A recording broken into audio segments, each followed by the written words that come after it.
Always fun every weekend at 3 p.m. on GB News, the People's Channel, Britain's news channel.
Good morning, it's 6 o'clock on Sunday, the 26th of November.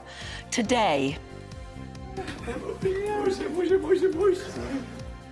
a beacon of hope. A further 17 hostages freed by Hamas, including that little 9-year-old Irish-Israeli girl, Emily Hand.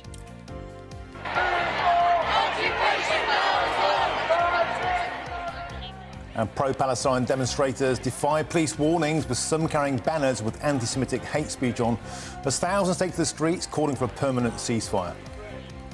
Elsewhere, the Business Secretary Kemi Badenoch unveils plans to boost the manufacturing industry post-Brexit with a cash injection of £4.5 billion.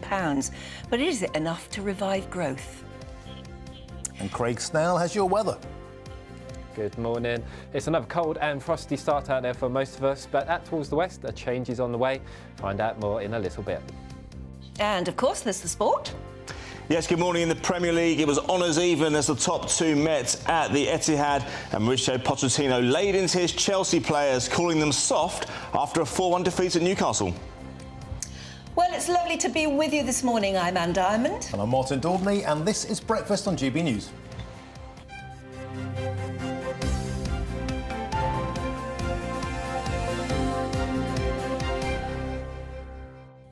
Good morning. 17 hostages held by Hamas were freed last night after hours of delay raised fears that the truce deal with Israel would fall through. And those released include 9-year-old Irish-Israeli girl Emily Hand. Her father Thomas was told she had died in the October 7th attack on Kibbutz Be'eri. He had this reaction at the time. I went, yes! I went, yes, and smiled. Because that is the best news of the possibilities that I knew.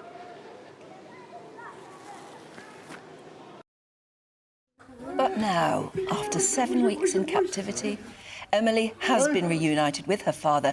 He relentlessly campaigned for her release, of course, after he learned that she was alive, because he had thought she was dead. Just an astonishing story. It really is. It's an amazing story. It actually makes me really, really, I don't know, it's overwhelmingly, joyous and upsetting. Incredible. Both at the same time, yes, Yeah. Absolutely. And, of course, there were other survivors of the massacre at Kibbutz Be'eri, and they were also among the 13 Israelis and 4 Thai hostages who arrived back in Israel in Red Cross vehicles last night. And this is the second release of hostages from Hamas captivity, totaling 26 in exchange for 78 Palestinian prisoners. Well, let's bring in Miri Eisen, who's a retired colonel in the Israeli Defence Force and now director of the International Institute for Counter-Terrorism at Reichman University. A very good morning to you. And those were amazing scenes, as we don't need really reminding that the people we're talking about are human beings, many of them women and children. But that, to see them being returned home must be amazing to you as it is to us. I think I felt the exact same thing that both you and Martin were saying before. I'm watching it together with you. My eyes teared up. Can you imagine that was your child, your grandchild, your niece, your nephew, who had first been in that sense said dead, and then to find that she was in captivity and to try to understand what she went through. But in that sense, I can say to both of you, it's what every Israeli is going through now. This emotional roller coaster. We're so happy, so emotional, so sad, so disturbed, all at the same time. And you can't imagine what Thomas went through, you know, that cycle of emotions, you know, to have actually said, I'm glad that my daughter is dead, so she's not being held captive in those tunnels and being alone, and the impotence that he felt unable to help her. And now this, I just think it's an astonishing story. Well, when we look at it right now, and my heart is so much with Thomas, with Emily, with every single one of those families, also Israeli. There's another 190 hostages still being held, both Israeli and international. And when we talk about it now, we're only talking about the women and children as if the men don't matter. Absolutely. And I just say in that sense, you know, we're like focusing it in a way that I'm kind of disturbed by, because none of them should ever have been taken. And now we're discussing it, you know, in a way where we're selecting who can, who can't. It's just a horrible situation. Yes, I mean, absolutely. I mean, I think this morning we're all feeling very human and very vulnerable. Not that we haven't had amazing sympathy and empathy with Israel up till now, but we've gotten to know these people almost. I mean, yesterday I was looking for the woman I don't know whether we've heard any more of, who was 8 months pregnant when she was kidnapped. And we're all wondering if she is alive. She must have had the baby. We don't know the news. I was poring through the newspapers this morning to see if she was one of them. I can only, well, we can't even imagine how terrible it must be for the families. But you said it was an emotional roller coaster. Isn't it also emotional blackmail? Because, you know, are they, aren't they, in amongst the people being returned? And yesterday, it was dragged out, and we thought maybe the danger was that there would be no exchange yesterday.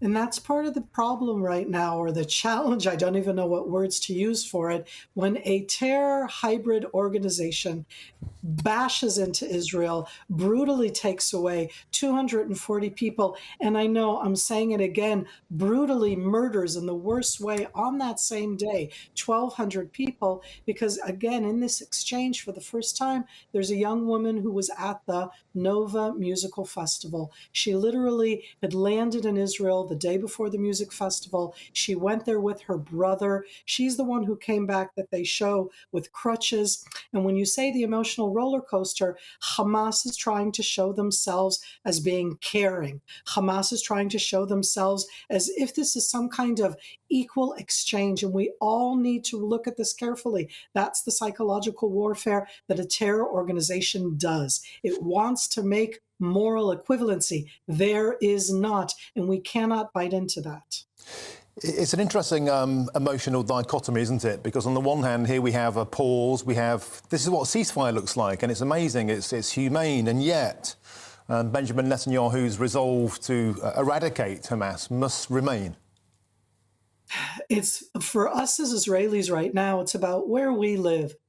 I don't want to be an island. You're an island, but Israel in its own way, surrounded to the north and to the east. Remember, to the north, Lebanon, to the northeast, Syria. And when we talk about these different arenas, the distance between the two communities where they were so murdered and then taken hostage, the distance from the Gaza Strip is 800 yards. Not even a kilometer, not even a mile.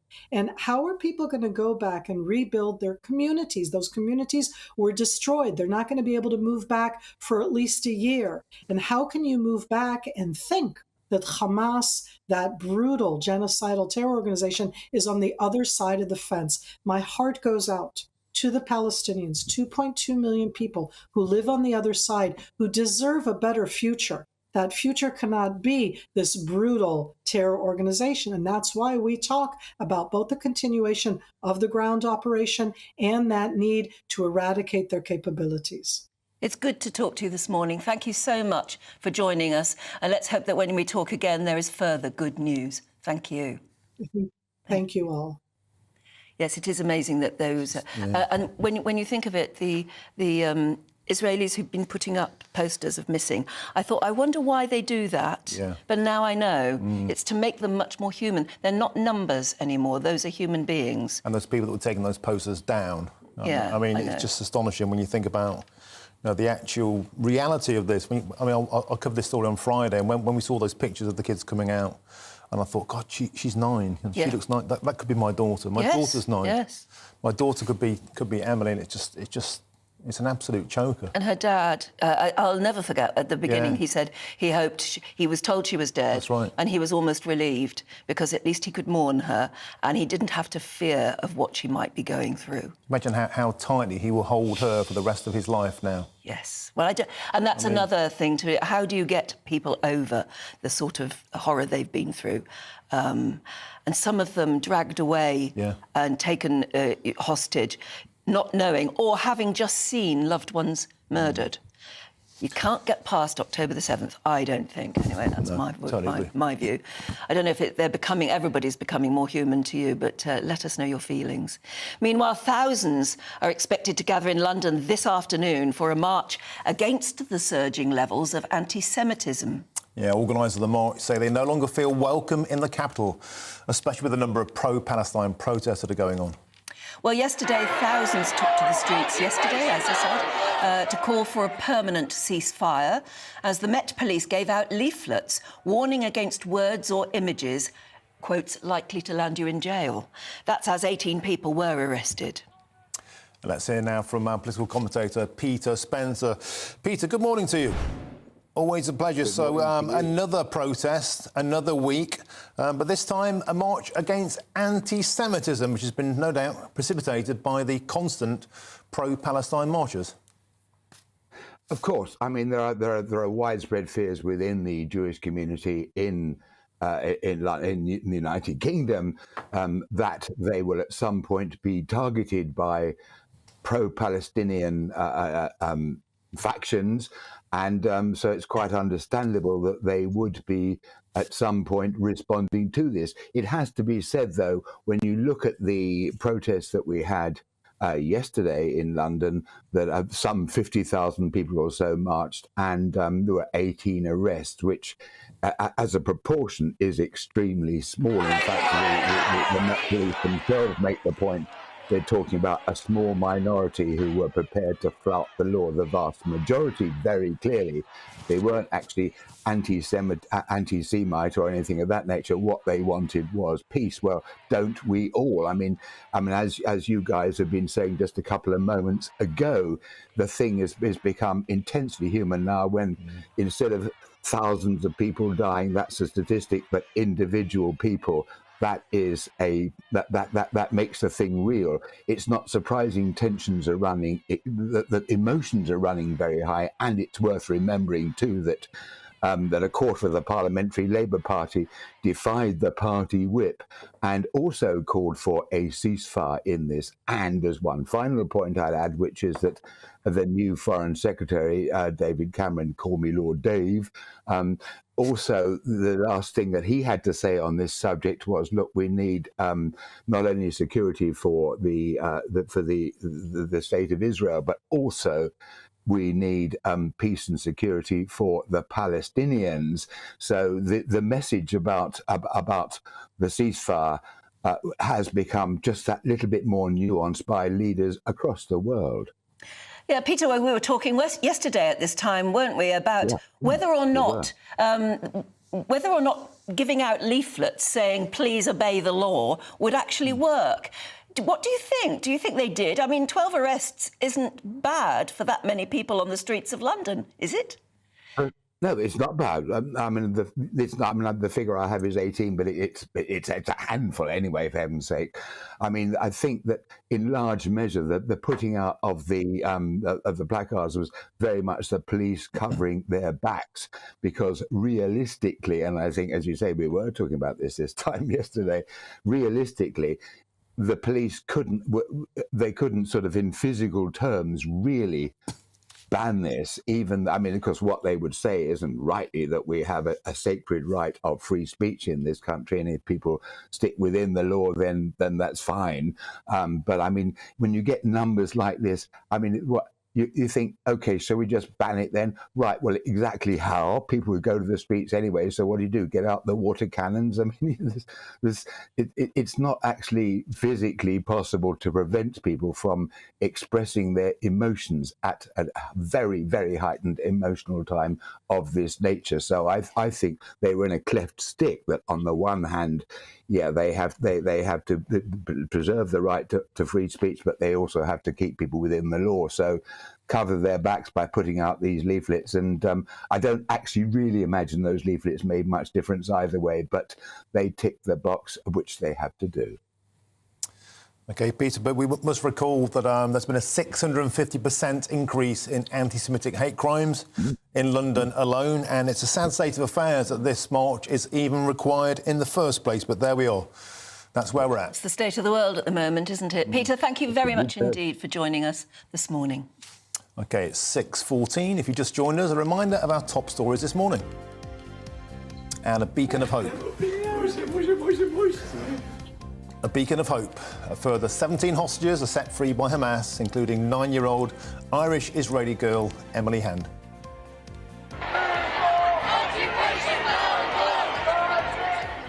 Pro-Palestine demonstrators defied police warnings, with some carrying banners with anti-Semitic hate speech on, as thousands took to the streets calling for a permanent ceasefire.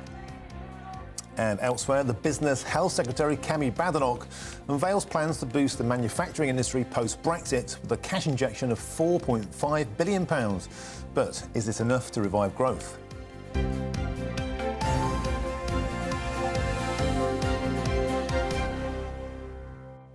Well, let's talk about that now, because, as we just said there, the Business Secretary, Kemi Badenoch, has unveiled a multi-billion-pound funding package aimed to boost Britain's post-Brexit manufacturing sector. Yeah, Badenoch declared the UK would not be pulled into distortive subsidy battle as the government aims to increase its competitive edge on the world stage. That's car makers, aerospace companies, as well as green energy firms are set to benefit from the scheme, apparently. Well, joining us now is senior political analyst at Orthodox Conservatives, David Moore. David, thanks for joining us. Superb stuff. So, great news. Here we are. We had the South Korea trade deal, £21 billion, and now this is looking rosy post-Brexit. Absolutely. I think it's actually wonderful news. The advanced manufacturing plan that Kemi Badenoch has set out, I think it's a wonderful pledge. £4.5 billion to over £2 billion going towards our automotive industries, like Nissan in Sunderland, where we've got the new battery storage plants. We've got Jaguar Land Rover under the Tata Group are going to benefit from this. And almost £1 billion is going towards the aerospace industry as well, which is something we really do lead on, which I think is fantastic news. But what I will say is, though, we have to be careful that this is supporting a lot of big businesses, and we need to do more to help our small and medium-sized manufacturers that often fall by the wayside and obviously don't have the big balance sheets that these big companies have. I mean, on the face of it, it really does look like good news, as you've both said, but why now? I mean, why wasn't it done years ago? Absolutely. It's long overdue. Our manufacturing have been, again, I feel has been neglected over the last few years. And post-Brexit, it's so important we boost that, because 43% of our exports are manufacturing.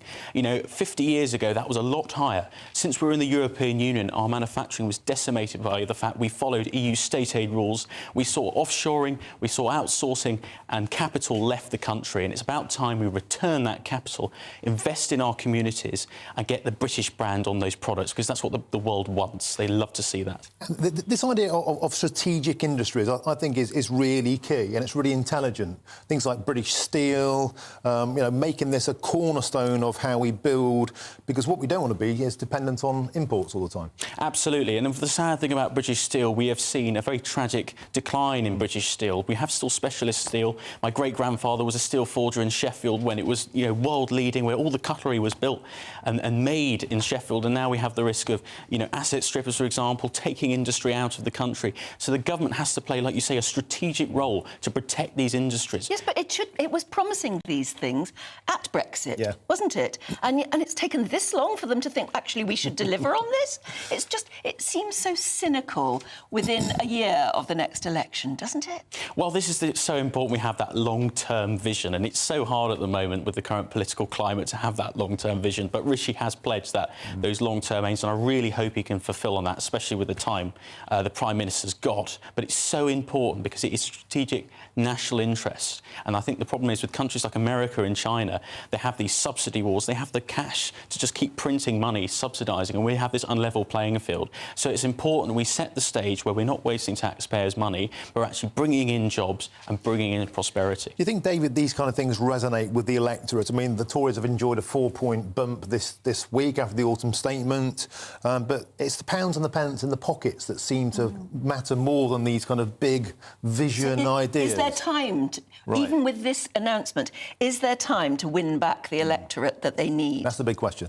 I think so. The Labour Party is, quite frankly, anti-manufacturing. You've seen it recently with their opposition to new coal mines, for example, their wish to follow the kind of extreme net zero legislation. That is, quite frankly, anti-manufacturing. It wants to just offshore and outsource and import everything. We can't rely on that. The Red Wall and all the votes in the Red Wall, they are reliant on a lot of manufacturing jobs, and a lot of these communities, the social fabric of these communities has been damaged by the outsourcing and all these jobs leaving these communities. So if the Conservatives can bring it back, they might be able to save the Red Wall. Who knows? I like your optimism. Thank you.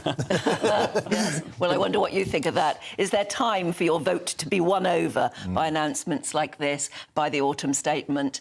Is it enough to convince you not to take your vote elsewhere, I wonder? Get in touch. Tell us now. GBviews at gbnews.com. Thank you, David Moore. Cheers. Now, here's to a subject there that it really gets everybody very, very upset indeed. And certainly, I mean, it's one of those key subjects that rattles people.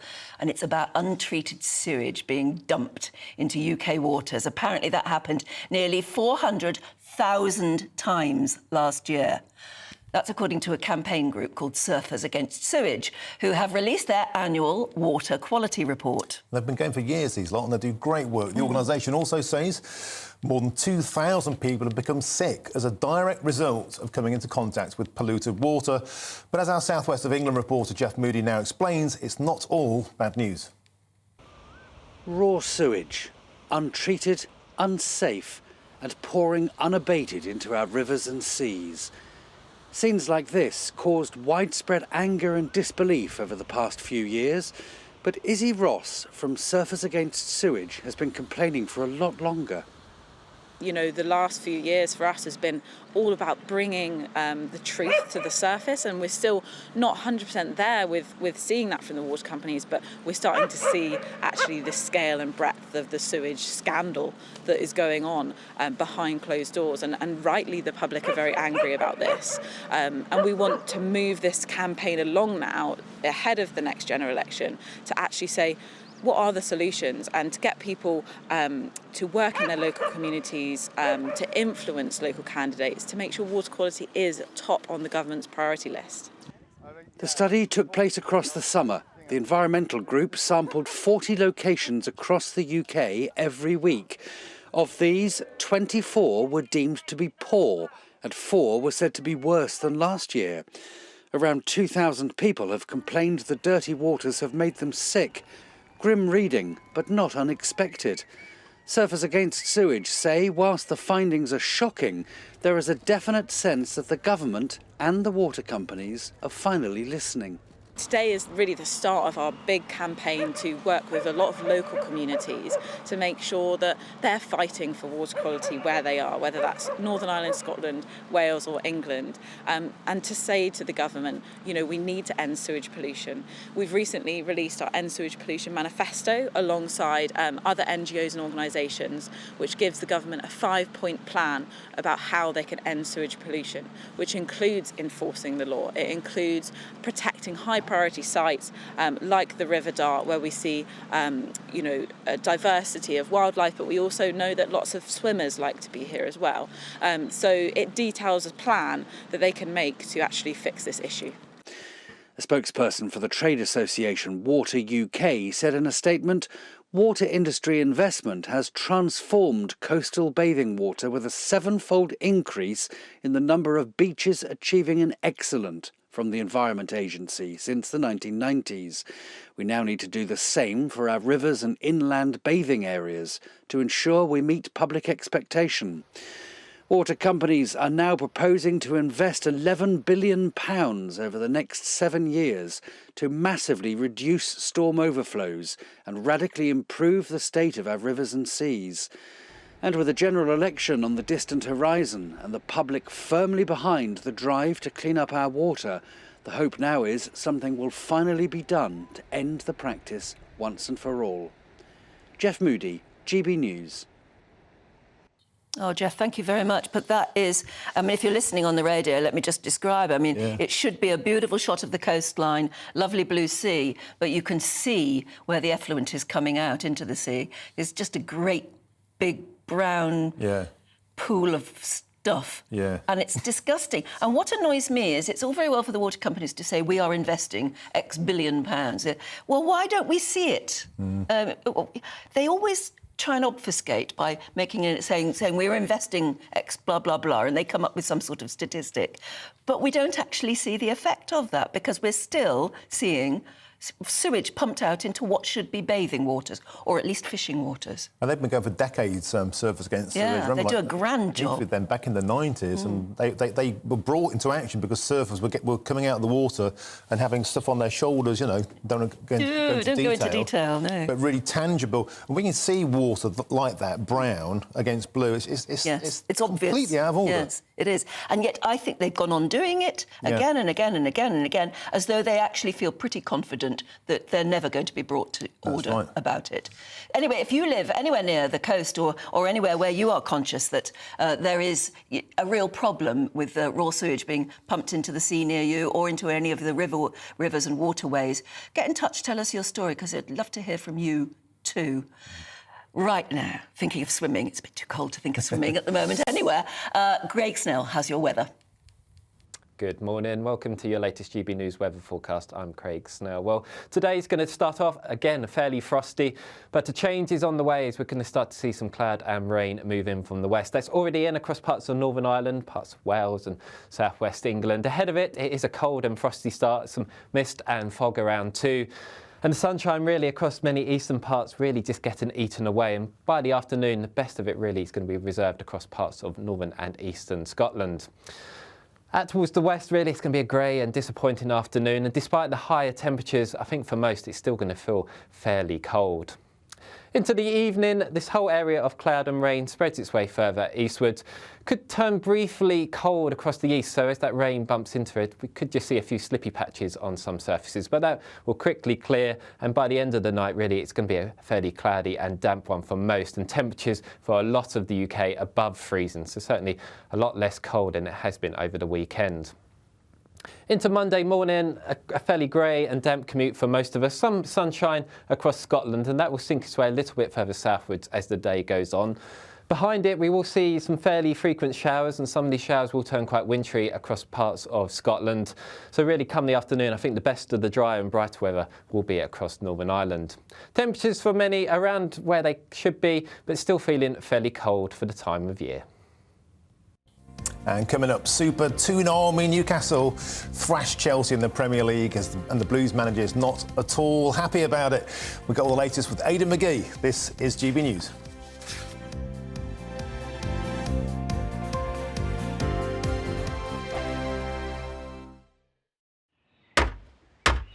Who is it? We're here for the show. Welcome to the Dinosaur Hour with me, John Cleese. I was married to a therapist. And you survived? I thought we were getting Hugh Laurie. Second best.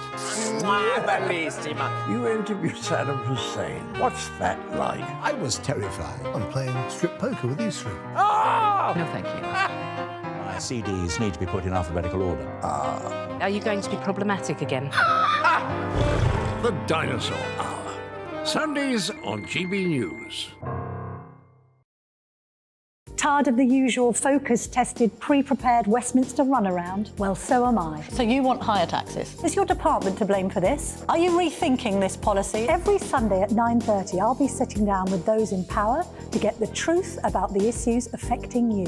Let's be honest, we've known about the cost pressures of this project for years, not months. That's the Camilla Tominey Show, a politics show with personality. On GB News, the People's Channel, Britain's news channel. I think the most exciting bit for me is talking to people. People who I think are ignored often by the major news channels.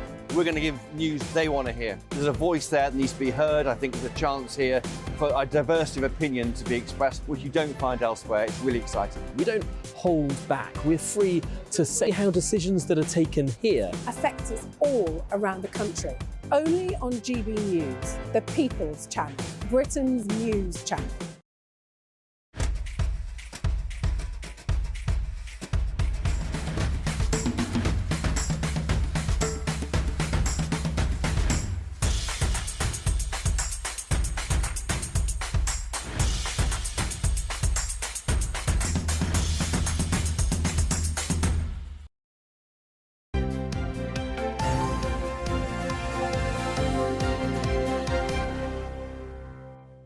It's just coming up to 6:30. Welcome back. You're watching and listening to Breakfast with Anne and Martin. Now, if you just joined us, here's a reminder of our top stories this morning. A beacon of hope. A further 17 hostages freed by Hamas, including that little 9-year-old Irish-Israeli girl, Emily Hand.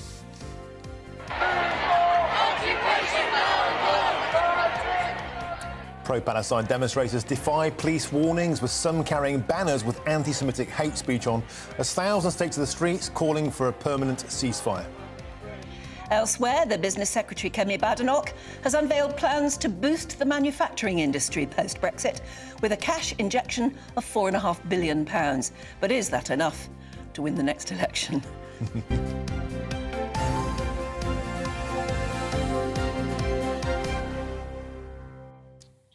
Well, on to the really important news of the day now. It's been a week now since Nigel Farage landed in the jungle, and he's found himself at the centre of all the drama. So shall we cross live now to Australia, where we're joined by our reporter, Ben Leo. Ben, how is Nigel doing now? Give us an update.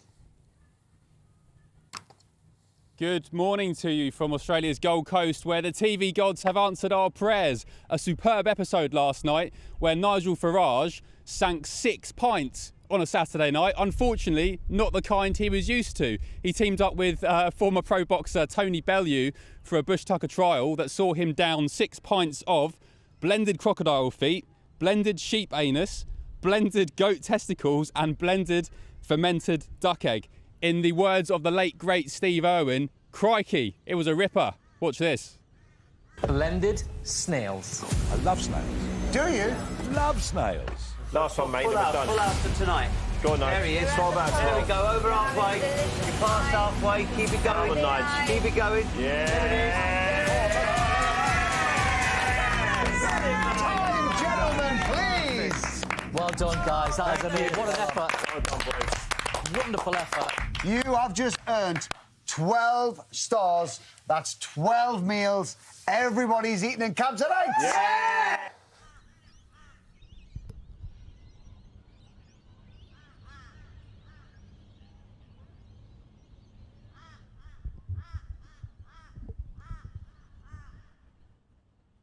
Brussels, and I've seen him eat worse than that at the Brussels buffets. I think the whole concept of the programme is so weird.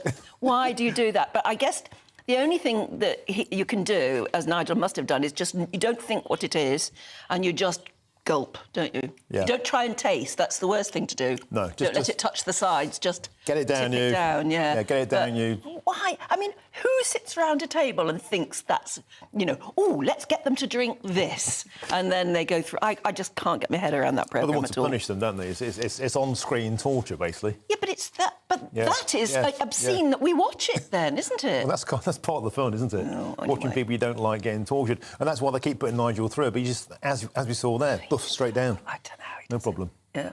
Anyway, well done, Nigel. We'll find out a bit more later on. We'll join Ben a bit later on when we fix the comms. OK, now it's time to go through all the latest sports headlines with GB News sports presenter Aidan McGee. So, Aidan, let's start with that thrashing. Toon Army absolutely mothered Chelsea. What on earth is going on at Chelsea? Well, Newcastle certainly served up a feast yesterday. I'm not sure it's in keeping with what Nigel experienced in the jungle, but it was a bitter taste for Chelsea. Yeah, you know, sometimes I interview managers over my career in the flash zone, and this is where you go into this little tunnel, a little room off to the side.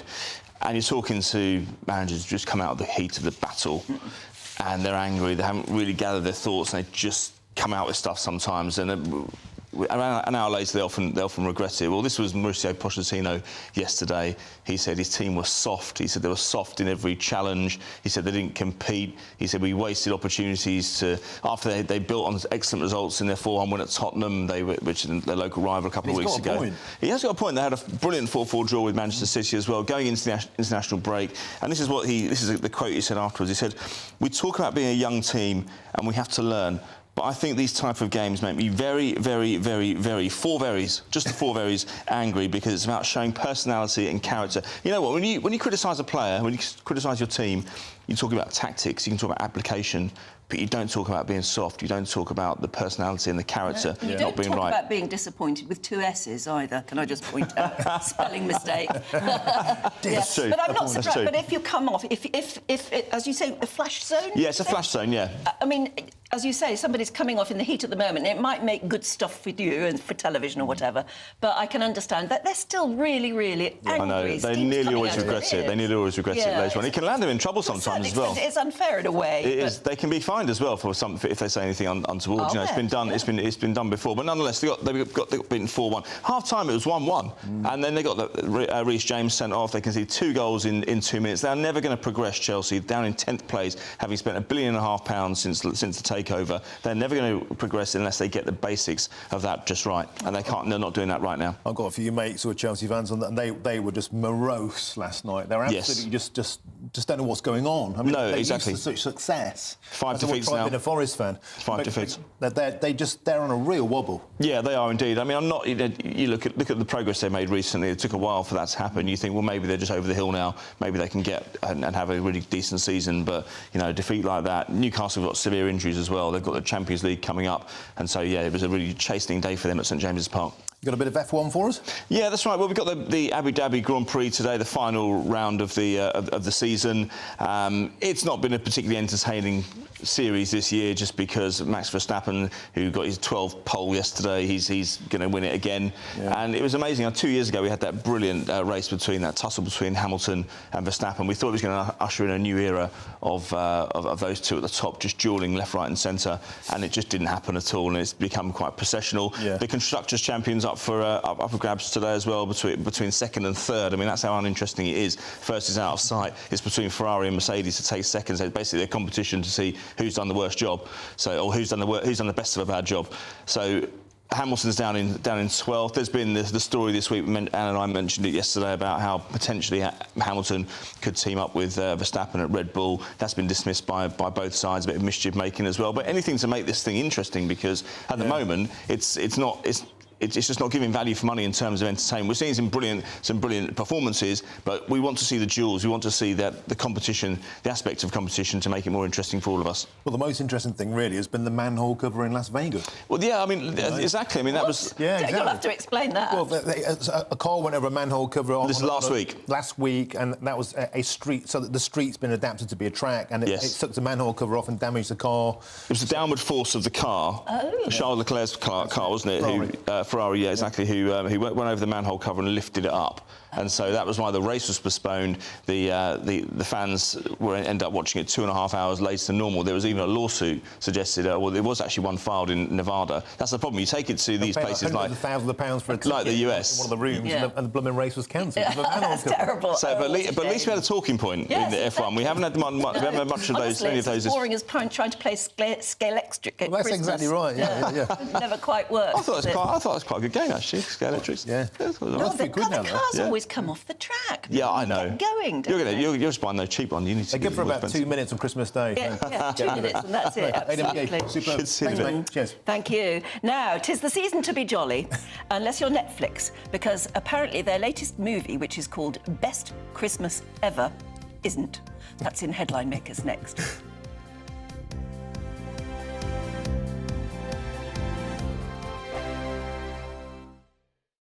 I'm Michelle Dewberry, and I'm not here to tell you what to think.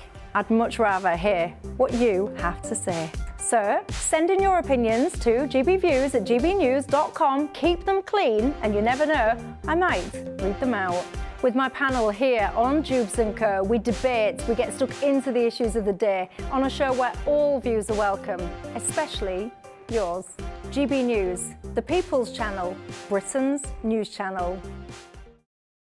Big news, big debates, big opinion. Patrick Christie's Tonight is the week's biggest show. Every weekday, 9 to 11 p.m, we've got the inside track on the day's top stories. There'll be sharp takes you won't get anywhere else. We will set the news agenda, not just follow it, and I want to bring you along for the ride. Whatever it is, we'll have our finger on the pulse. It's news, but it's this close to entertainment. Patrick Christie's Tonight, 9 to 11 p.m, only on GB News, the People's Channel, Britain's news channel. Join us every night on GB News at 11 p.m. for Headliners, which is 3 top comedians going through the next day's news stories, which is exactly what you need, because when the establishment has gone crazy, you need some craziness to make sense of it. Headliners. You don't have to bother reading the newspaper. We've got it covered for you. Every night at 11 p.m. and repeated every morning at 5 a.m. We won't send you to sleep like some of the other paper review shows out there. So join us 11 p.m. every night on GB News. The People's Channel, Britain's news channel. There's only 3 people you can trust in life. Your doctor, your lawyer, and your nana. I'm not sure. So join me, Nana Aquare, at 3 p.m. every Saturday and Sunday, where we discuss the biggest topics of the weekend. Be ready for battle. Could you be quiet? What is this? It's my new teeth. It's your new teeth. I don't bite. Well, not without a good reason. Always honest, always fun. Every weekend at 3 p.m. on GB News, the People's Channel, Britain's news channel.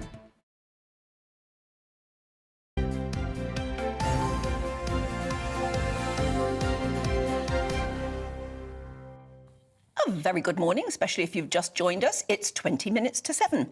Let's bring you up to date with all of the main news stories coming in today. And the Sunday, we're looking at the front pages actually first then, aren't we? The Sunday Mirror leading with a dad's relief as his daughter, little Emily Hand, is freed at last by Hamas. It's an absolutely astonishing story, that is. It really gives you hope and faith in humanity. And the Telegraph leads with a charity regulator pledging to tighten restrictions on bodies that host anti-Semitic extremists. The Sunday Express leads with Conservative MPs warning the Tories that they face electoral catastrophe unless they can stop small boats by polling day. Well, good luck with that. And the Sunday People leads with ITV's £100 million deal, I'm a Celeb's Frankie. Crumbs. The Sunday Times focuses on the hostages freed by Hamas. In fact, that £100 million deal is insurance on his on his health and safety, isn't it? On his body, yeah. Yeah, and I can imagine that there are lots of insurance policies. I wonder what Nigel's, for instance. What Nigel's bum is insured for. Yes, indeed. Yes, that's right. Film stars used to insure their legs. That's right. Nigel's bum insurance yes, policy. maybe his behind needed insurance. I wonder if they thought of it. Anyway, joining us to go through some of the day's headlines, Deputy Editor at Spiked, Fraser Myers, and writer, columnist and journalist, Emma Wolfe. Lovely to see you. Good morning. Good morning. Shall we start, Fraser, with the worst ever, best ever Christmas movie? Yeah, so it's called The Best Christmas Ever, but it's getting slammed by Netflix viewers. It's just, I've watched the trailer, it's all very wooden, just a really bad plot. You know, it's this idea that there's this woman who says she puts on the best ever Christmas all the time. She has this perfect life. And the Heather Graham character, who's the only real star in this, I think. I've never heard of Heather Graham. I suppose she always plays, like, supporting roles as well. So she's in loads of films. But it says it's star-studded. It's not a star-studded cast at all, yeah. I don't I had understand. heard of one of these people, and either that's because I'm very, very old and out of it, or that they're not star-studded. This is not a star-studded cast It's not. I mean, at all. Heather Graham is relatively famous, I guess. It's got Jason Biggs from American Pie. Who hasn't been in a film for 20 years or whatever. I'm having to Google this cast already. It's got Brandy, the R&B singer, who hasn't had a hit for 10, 20 years. That's not even the point. Like, it's fine if you have good actors and it's an interesting film. But I mean, you don't expect much of Christmas movies nowadays, do you? No. And you tend to have them on the telly in the background. It's sort of to give you a bit of festive atmosphere while the children are undoing their presents or whatever. I think we can see the trailer of this best Christmas movie ever. Let's have a look. Dear friends, family, and fellow Earth dwellers, life just seems to fly by when you're having a splendiferous time. Oh, is that? Jennings' holiday newsletter. It's the most absurd thing ever. I would love to show up at her house uninvited and to see the actual truth. Charlotte Sanders? Jackie Jennings? Yeah, so the idea is that the Heather Graham character spends the film trying to find out what's really the truth behind this perfect life, and it just the motivation is fairly ridiculous. So it bombs basically. Yeah. It looks pants. But as you said, a lot of Christmas films nowadays you just have them on in the background, which is a shame because there used to be, times when you could watch the same Christmas film every year, still get something out of it, Like Home Alone, The Santa Claus. Yeah. And, there are several others. Bad Santa. What's your favourite Christmas movie? Oh, Christmas movie. Well, I do like the Santa Claus. Oh, the It's first a Wonderful Life. Come on, that's the only Christmas movie ever, of really. Of course, that's the very classic. true. Yeah. Die Hard, of course. Die Hard. Die Hard. You beat me to it. You stole my line. It's a fantastic Christmas movie. But Fraser, I think the premise is interesting in that people pretend the pressure on at this time of year. People send those round robins going, oh, and my daughter's just gone off to Oxford and this and that and the other. And actually, the reality is, lots of people are just struggling or having quite a mundane time. So I think that's the premise, but it doesn't really work, does it? However, when you want to order a nice big Christmas tree to put out, to put inside Parliament, actually, it was, wasn't it? It had to arrive by crane. Emma, you've got that from Reuters, actually, isn't it? Yeah. The big Christmas tree, it came from where? So this 40-foot Christmas tree, a Sitka spruce, was felled in the Kielder Forest in Northumberland. I thought it might have come from Norway or something. Thank you, Anne. I've learnt something this morning. I thought that the tree came from Norway. That's the Leicester Square. That's the Leicester Square tree. Or the Trafalgar Square. Anyway, so this one comes from the Kielder Forest in Northumberland. It was selected from 150 million trees. And it takes pride of place in front of Big Ben. So it's that one, not the Trafalgar Square one. Yeah. It goes up exactly 1 month before Christmas, and it's quite big. And it's a nice shape as well. Have we got a picture of it? Yeah, we have a clip of it going It's a really... obviously there, it's just being bound up. But then they, all those workmen come together and they put the big stand on it. Obviously, they sort of must screw that into place at the base. That's the tricky bit with a Christmas tree. Yes. And then, as we can now see, it's being lowered into... Oh, it's not quite there yet. Like College Green. But when they do lower it into position and they undo all the binding, you see that it is the most perfect shape. It's a beautiful, beautiful Well, tree. as I say, selected from 150 million, so it must be pretty perfect. Beautiful. There you are. They're putting the big stand on it, lots of spikes. Oh, no, that's the star, That's the star, yeah, that goes on top. So I'm assuming they don't have a 3-year-old trying to hang bits of glitter and, smash into it and baubles. Or a cat that's trying to climb up it. Or a cat that's That's a good idea. We should just invite members of the public to put their own little decorations on. Yes. That would be really nice. Yeah, we've got homemade decorations made by the children years and years ago over the years. Yes. Yeah, lovely, yeah. All funny bits of paper and sellotape. They're really nice. Yeah. Let us know whether you make your own homemade baubles. Love to hear about it. You could send us a picture too, please. gbviews@gbnews.com. OK, it's 6:46, and if you just joined us, a reminder of our top stories this morning.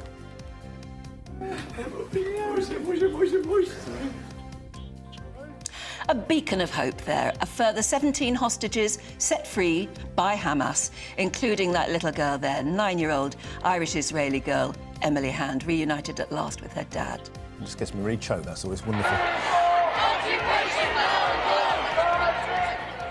And pro-Palestine demonstrators defy police warnings, with some carrying banners with anti-Semitic hate speech on, as thousands take to the streets calling for a permanent ceasefire.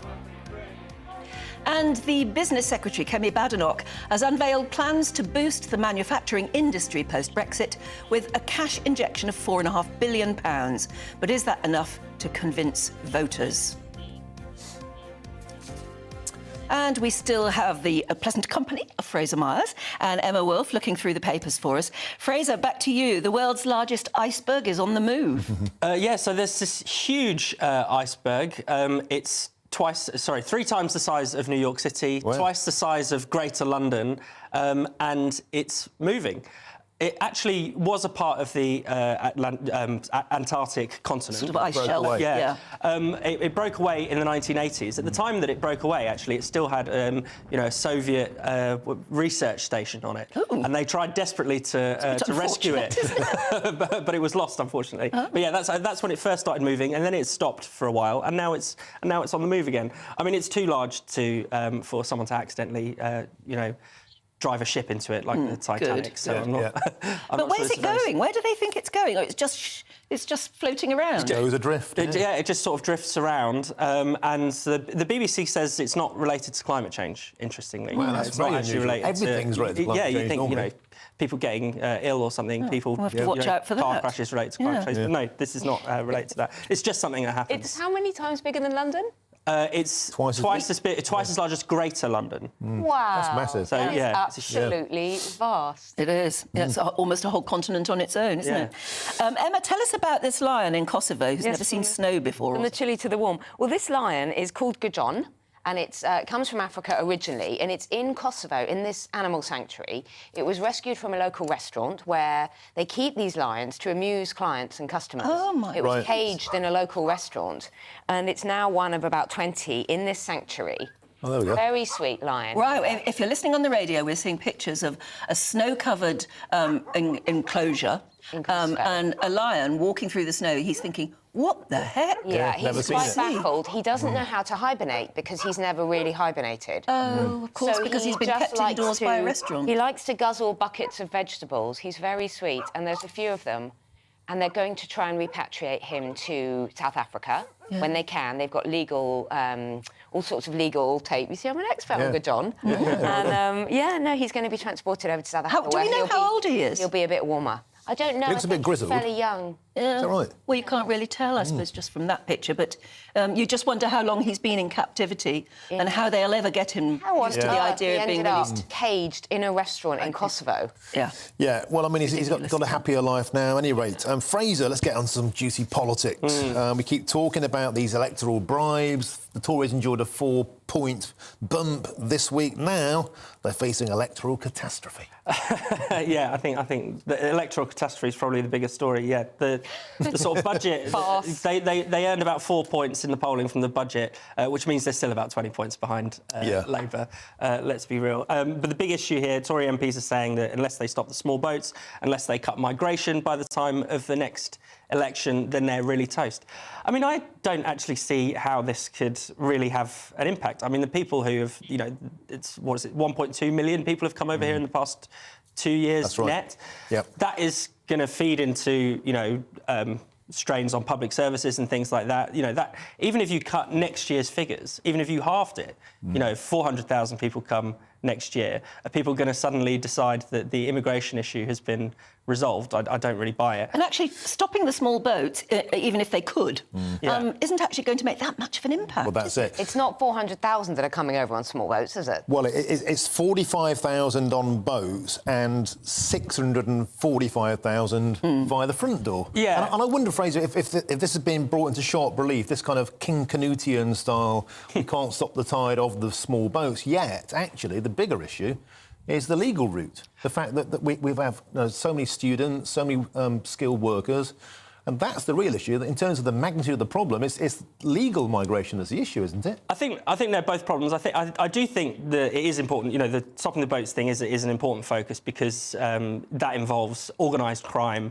It is a humanitarian catastrophe. The risk that people face crossing the channel. So I do think that's really important. I don't think there's anything wrong with focusing on that.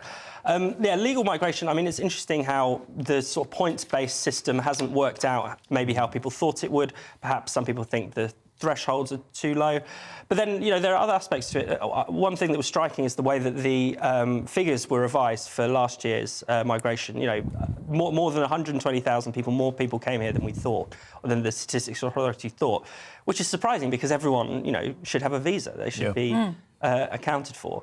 I think as long as we know who's coming in and why, then that's less of a problem for me than illegal migration. There are shortages. But I mean, it's interesting that the Sunday Express is leading on the small boats issue, saying stop the small boats or you're sunk to the Tory leadership. But apparently, when they are canvassing on the doorstep, the small boats isn't that big an issue. No, but it's very visible. It's a visible thing. You can have Nigel Farage standing on the White Cliffs of Dover. You can see it. It looks, and it involves, terrible capsizings and things like that. It's very visible. But both of them, I mean, the legal and the backdoor route are out of control. The government haven't got to grips with this thing of people coming over, students coming to register at so-called colleges and, these kind of all sorts of addresses where you can be allegedly doing a course, and then people coming over and bringing their families, and yet we do have skill shortages. And the whole promise of Brexit was that we would have retake control of our borders, and it quite painfully has clearly not happened. That's the thing. I think the key thing in this discussion is control. It's not, we can invent a number out of thin air and say that's the correct number of migrants. I don't know what the correct number is, but is it? Are we in control? Is it serving us? Exactly. That's got to be the key for what we need, because question. we know birth rates are falling, so we do need population. We do need younger people. And when and if there are skills gaps, can they be filled quickly? Things like that. I think that's not unreasonable. I wonder if they throw this out there because it is tangible, it is wrong, it's unfair. In actual fact, the big issue is they're rolling out the red carpet to hundreds of thousands of students, hundreds of thousands of skilled workers. £26,000 as the salary, which is way below the national average. So we're brain draining nurses and health workers from the third world. No one seems to care about that. Yeah. And we're not training them here, and we're not paying the carers and the lower skilled workers properly here. Boris Johnson, God bless him, in his column in the Mail yesterday, was making that point. And he said you've got to raise the threshold before... 40 grand, he said. Yes, he said to 40 grand. So, in other words, if you want a visa to come and work here, you have to be able to prove that you've got a job worth 40 grand a year, which is maybe too much. But his argument was that then you raise the value of those jobs that are at the moment devalued. Why would young people want to go into the caring professions and health and social care and things like that and do those hard, dirty jobs? Why would they want to do that when they're being paid chicken feed? Well, and therefore there's an argument to be made, cynical, that actually we're dependent on this cheap labour. Importing the labour, businesses don't want to raise the national wage. Yes. So therefore we're addicted to this constant cycle. Well, in other words, we're exploiting people who can only earn a pittance of a wage.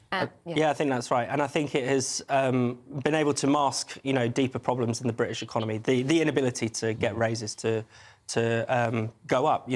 We've had the biggest wage squeeze in this country since the Napoleonic Wars. Is that right? And, it's a depressing statistic, isn't it? And immigration is kind of hiding.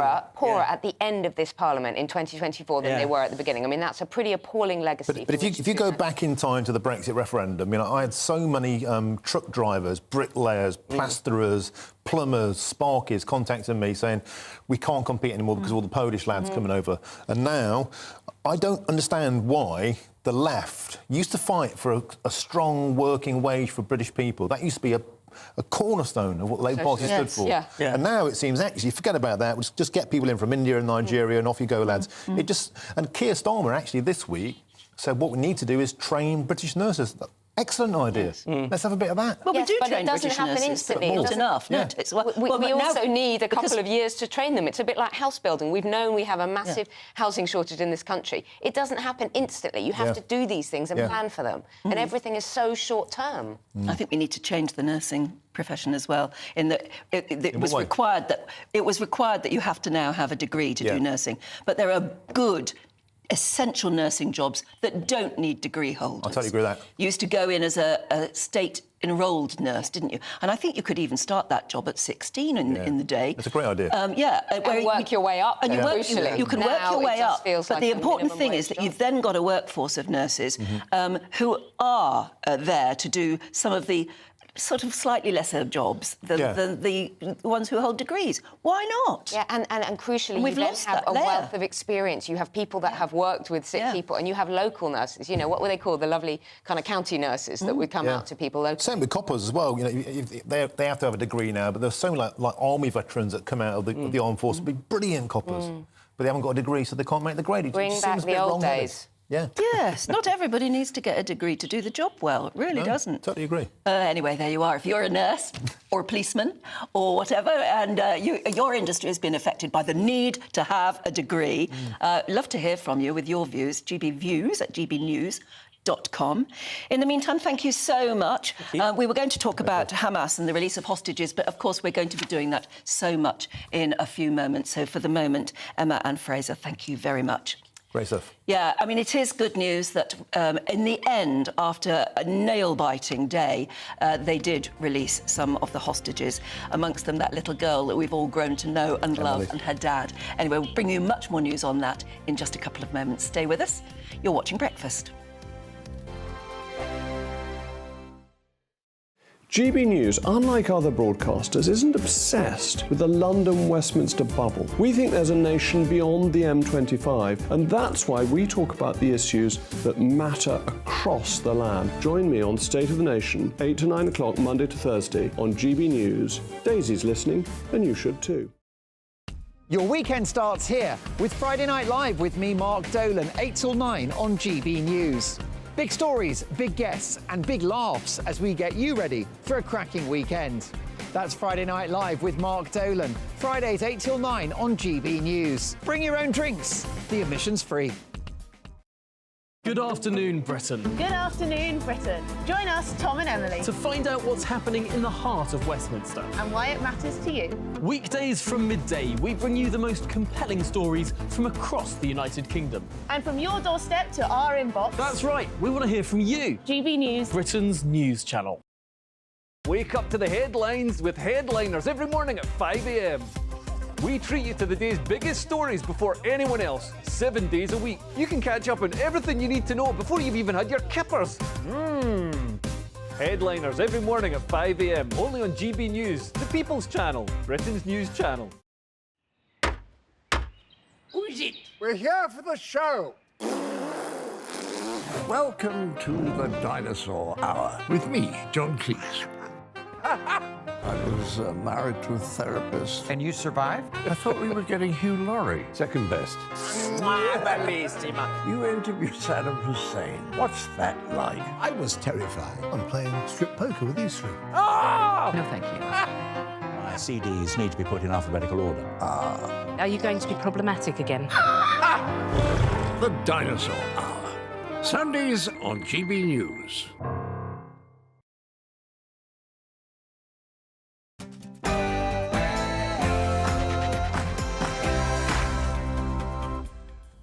Good morning, it's 7 o'clock on Sunday the 26th of November. Today, a ray of hope. A further 17 hostages set free by Hamas, including that little 9-year-old Irish-Israeli girl, Emily Hand.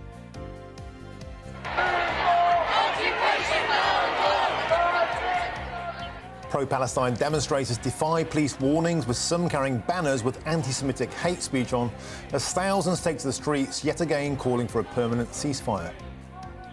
Elsewhere, the Business Secretary, Kemi Badenoch, has unveiled plans to boost the manufacturing industry post-Brexit with a cash injection of £4.5 billion. But is it enough to revive growth? And Craig Snell has your weather forecast. Good morning.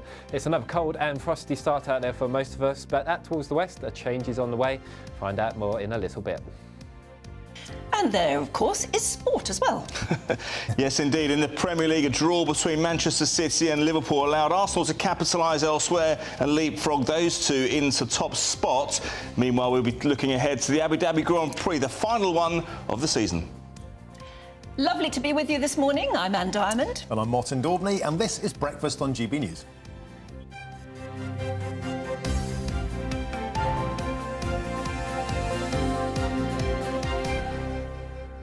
Well, good morning. 1 minute past 7 already. And good news, in a way, this morning. Very good news. And also, you know, still nail-biting. Edge of the cliff. They call it cliff edge diplomacy almost. Because 17 hostages who have been held by Hamas were freed last night in the end, after hours of delay raised fears that the truce deal between Israel and Hamas would actually fall through. And those released include 9-year-old Irish-Israeli girl Emily Hand. Her father, Thomas, was told, if you remember, he was told she had died in the October 7th attack on Kibbutz Be'eri. Do you remember? She was there because she was doing an overnight stay with a best friend. And so she wasn't with her dad in what would have been probably safety at the time. She was staying in the kibbutz with a friend. And so she fell to the attack. He had this reaction at the time. I went, yes! I went, yes, and smiled, because that is the best news of the possibilities that I knew.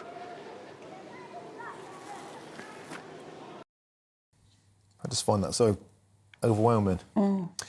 But now, after 7 weeks in captivity, Emily has been reunited with her father, who relentlessly campaigned for her release after learning she was alive. And other survivors of the same massacre at the kibbutz Be'eri were among the 13 Israelis and the 4 Thai hostages who arrived back in Israel in Red Cross vehicles last night. And this is the second release of hostages from Hamas captivity, totalling 26 in exchange for 78 Palestinian prisoners. Let's talk this morning to Yotam Kafino, who's in Tel Aviv. Yotam, it's good to talk to you because at last, after a terrible day yesterday, at last they did release more hostages. But it was nail-biting, wasn't it? I mean, we didn't know whether the truce had completely gone wrong. No, I was waiting at the hospital where the hostages were supposed to be treated, really, and people didn't know what was going on. All the security personnel on the ground, everyone was confused. The family that was waiting inside the hospital were just losing it, really. And eventually, we got news that Qatar had managed to put enough pressure on Hamas to go through with this deal. And it was such a last-minute psychological terror move by Hamas, really, because what they claimed was that Israel didn't live up to its part of the ceasefire by allowing humanitarian aid to go into the northern part of the Gaza Strip. But to withdraw at the very last minute, it can only be seen as a psychological move. They knew exactly how much is at stake for Israel as a nation, and in particular for the families that were waiting anxiously for their loved ones to come back.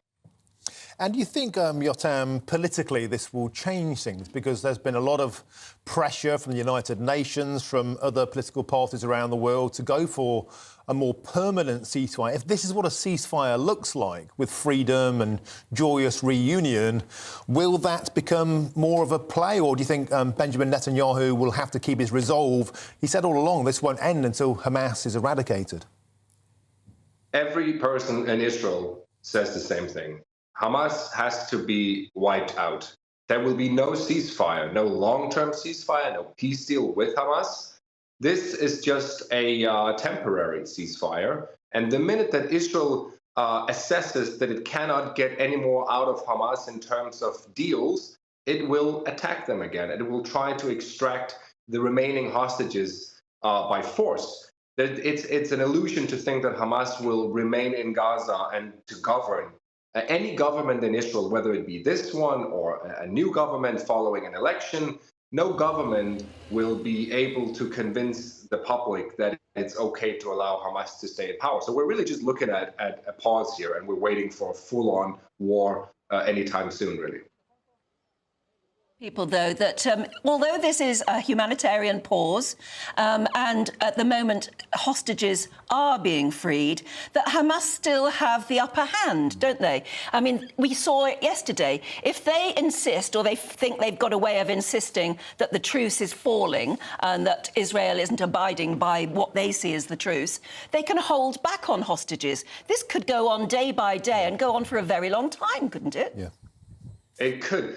And that's always the case in hostage situations. Whoever keeps someone hostage, and in particular when you keep children hostage, you have the upper hand. It's quite simple. Now, had it been soldiers that Hamas had kept, it would be different. Israel would not agree to the same terms. It would likely just continue to attack Hamas and try to extract them themselves. But when you're talking about children, there is a huge responsibility as a government, as a nation, to do everything you can to get them out, even if it means giving Hamas a room to breathe, even if it means releasing Hamas members from Israeli prisons, which is also going to happen in the coming days.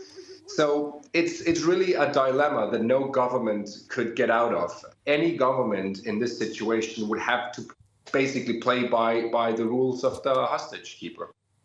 And the deal, right, is for a day of ceasefire for each 10 hostages released, as I understand it, 17 so far. The pressure will mount for that ceasefire to continue. But, of course, Hamas won't sit around playing cards, will they? They'll be regrouping. And they have one mission, and that is to eradicate the state of Israel, to eradicate the Jewish people.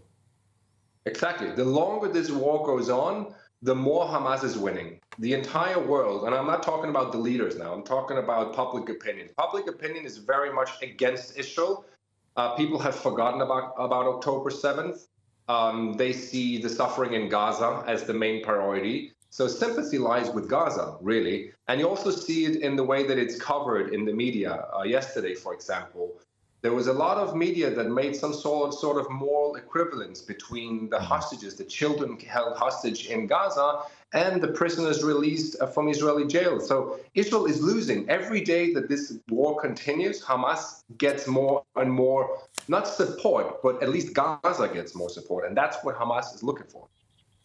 OK, Yotam, it's good to talk to you as ever. Thank you very much indeed. Let's hope that the next time we speak, there's more good news to celebrate, at least, mark. Thank you very much indeed. Yotam Confino there in Tel Aviv. Great stuff.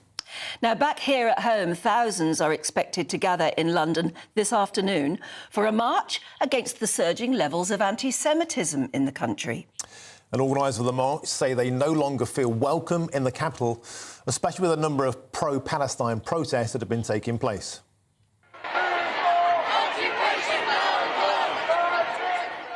And yesterday, thousands took to the streets to call for a permanent ceasefire as the Met Police gave out leaflets warning against words or images likely to land you in jail. 18 people were arrested. OK, well, we're joined now in the studio by our political correspondent, Catherine Forster. Catherine, so today's march has been precipitated, sadly, by a huge boom in anti-Semitic hate crimes in London, particularly, 650%.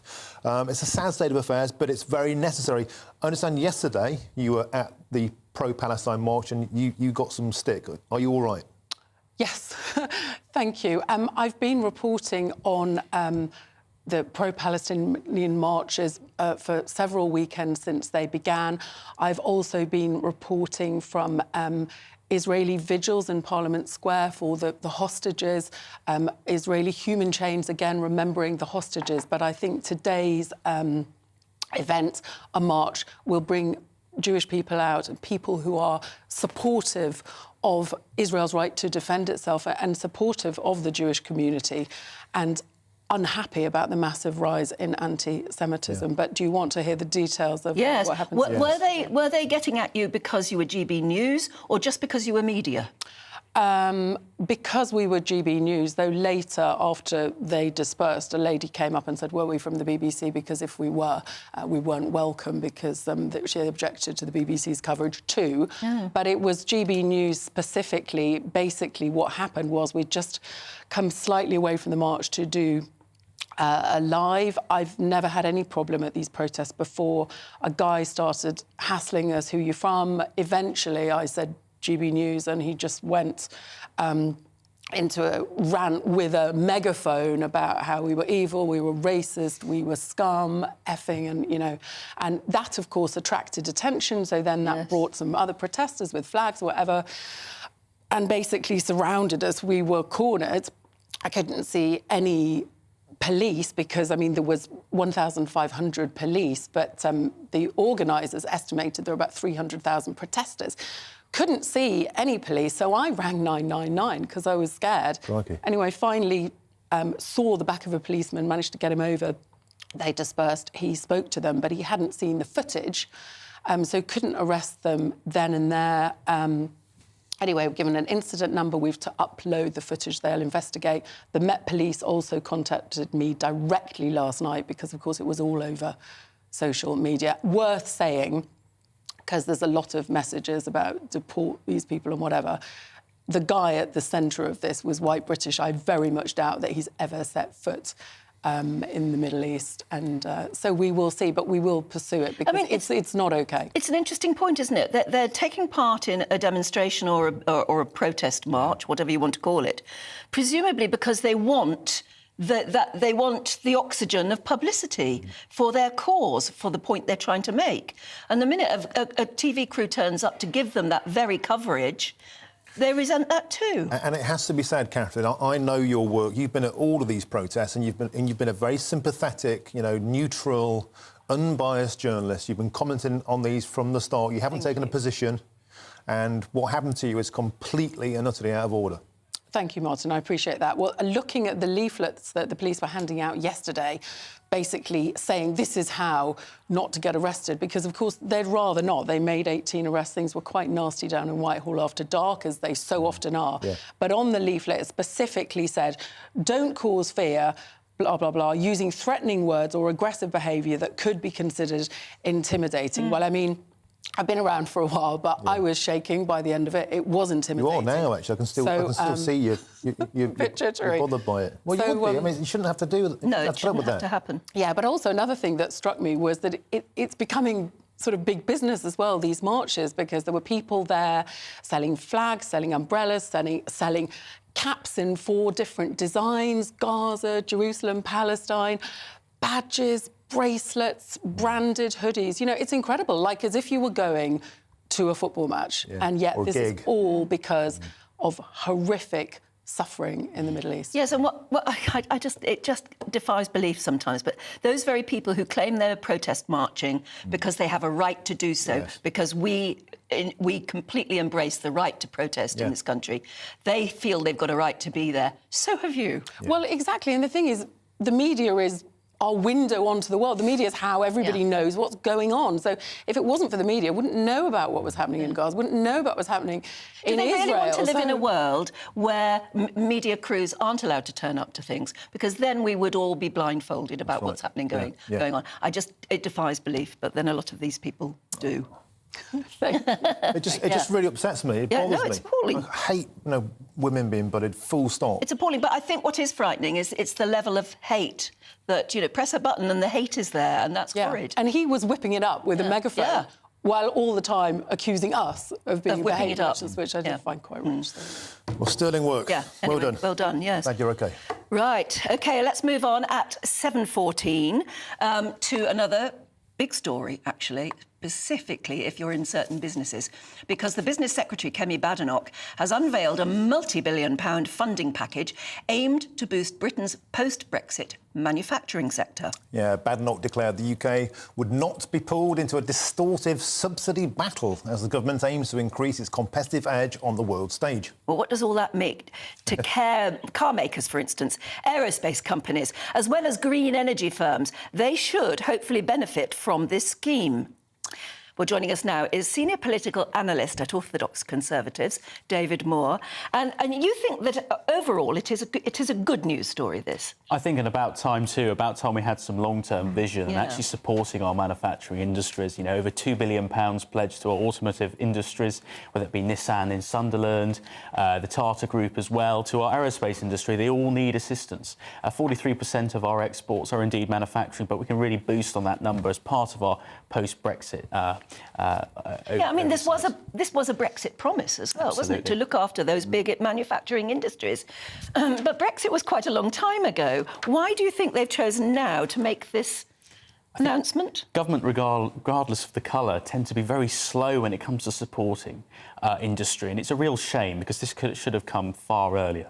I think the problem is within the M25, the SW1 bubble, you have the kind of flat white economy where we have this focus on financial services and other similar sectors to that. And I think those regional industries get forgotten. And this is why, since 2019, especially the Conservatives with their Red Wall MPs as well, there's been a stronger push for supporting our industries. And the Conservatives, I believe, are now the party of growth of manufacturing. The Labour Party seem to be this idea that we should just have excessive regulation, excessive net zero policies that will actually hamper such industries. But David, if you think about the South Korean trade deal, 21 billion quid there, and this word of strategic, I think, is fantastic. It's forward-thinking, making ourselves competitive so we're not reliant on imports. This can only be a good thing for GB plc. Absolutely. These free trade agreements we've signed across the world is really testament to that, whether it be the TPP, our South Korean friends as well. It's really fantastic to see.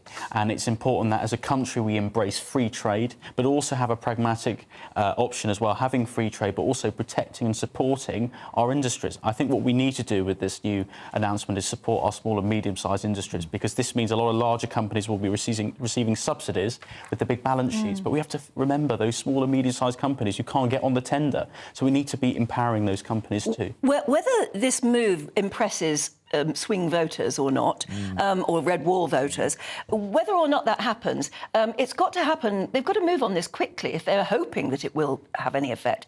How quickly could it start to move? And if it doesn't move very quickly and Labour do get in to be the next government, would they change and row back on this? Well, they really need to make the most of this. And the problem is, I personally think the civil service is too slow. By the time they implement this, it might be a general election. Maybe too late. And it might be too late indeed. I hope Labour continue it. Anyway, the fact of the matter is, if Labour does continue it, that means there'll be a change of course of their current policy ideas. But I don't think they will, because they believe in, quite frankly, excessive regulation. And this is a pro-growth plan. So I think Labour Party will not be endorsing it. OK, we'll move on then with it, Kemi Badenoch. Yeah.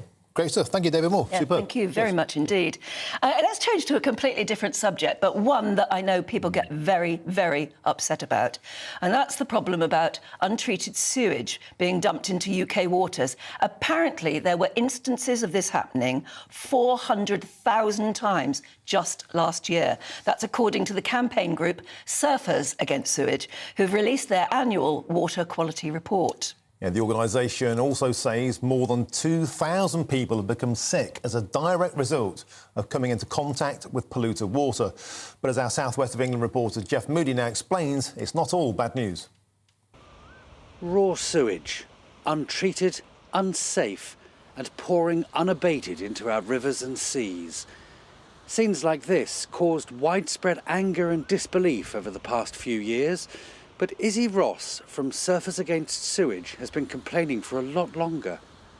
You know, the last few years for us has been all about bringing the truth to the surface, and we're still not 100% there with seeing that from the water companies, but we're starting to see actually the scale and breadth of the sewage scandal that is going on behind closed doors, and rightly the public are very angry about this. And we want to move this campaign along now, ahead of the next general election, to actually say, what are the solutions, and to get people to work in their local communities, to influence local candidates, to make sure water quality is top on the government's priority list. The study took place across the summer. The environmental group sampled 40 locations across the UK every week. Of these, 24 were deemed to be poor, and 4 were said to be worse than last year. Around 2,000 people have complained the dirty waters have made them sick. Grim reading, but not unexpected. Surfers Against Sewage say whilst the findings are shocking, there is a definite sense that the government and the water companies are finally listening. Today is really the start of our big campaign to work with a lot of local communities to make sure that they're fighting for water quality where they are, whether that's Northern Ireland, Scotland, Wales or England, and to say to the government, you know, we need to end sewage pollution. We've recently released our End Sewage Pollution Manifesto alongside other NGOs and organisations, which gives the government a 5-point plan about how they can end sewage pollution, which includes enforcing the law. It includes protecting high priority sites like the River Dart, where we see a diversity of wildlife, but we also know that lots of swimmers like to be here as well. So it details a plan that they can make to actually fix this issue. A spokesperson for the trade association Water UK said in a statement, water industry investment has transformed coastal bathing water with a 7-fold increase in the number of beaches achieving an excellent from the Environment Agency since the 1990s. We now need to do the same for our rivers and inland bathing areas to ensure we meet public expectation. Water companies are now proposing to invest £11 billion over the next 7 years to massively reduce storm overflows and radically improve the state of our rivers and seas. And with a general election on the distant horizon and the public firmly behind the drive to clean up our water, the hope now is something will finally be done to end the practice once and for all. Jeff Moody, GB News. Well, right now with the weather, you wouldn't want to go swimming anyway, I suppose, would you? It's a bit cold. Shall we find out more about the weather? Here's Craig Snell.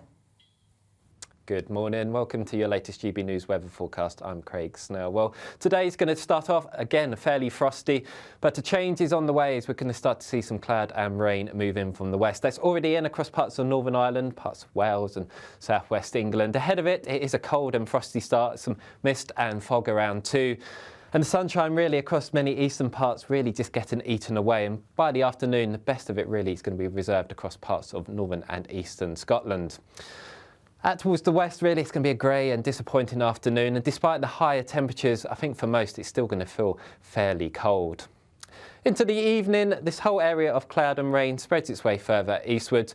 Could turn briefly cold across the east, so as that rain bumps into it, we could just see a few slippy patches on some surfaces, but that will quickly clear, and by the end of the night, really, it's going to be a fairly cloudy and damp one for most, and temperatures for a lot of the UK above freezing, so certainly a lot less cold than it has been over the weekend.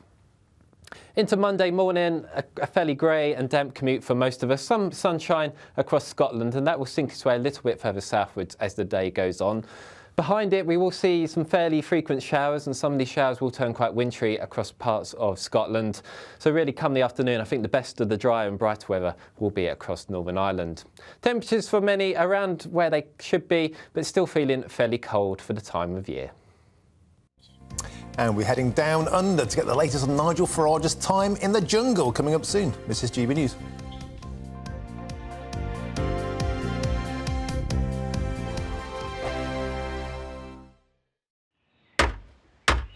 Who is it? We're here for the show. Welcome to the Dinosaur Hour with me, John Cleese. I was married to a therapist. And you survived? I thought we were getting Hugh Laurie. Second best. You interviewed Saddam Hussein. What's that like? I was terrified. I'm playing strip poker with these three. Ah! No, thank you. My CDs need to be put in alphabetical order. Are you going to be problematic again? The Dinosaur Hour. Sundays on GB News.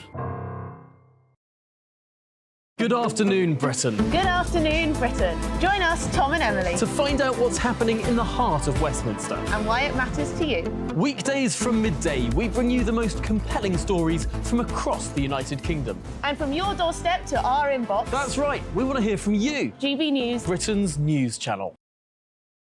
I think the most exciting bit for me is talking to people. People who I think are ignored often by the major news channels. We're going to give news they want to hear. There's a voice there that needs to be heard. I think there's a chance here for a diversity of opinion to be expressed, which you don't find elsewhere. It's really exciting. We don't hold back. We're free to say how decisions that are taken here affect us all around the country.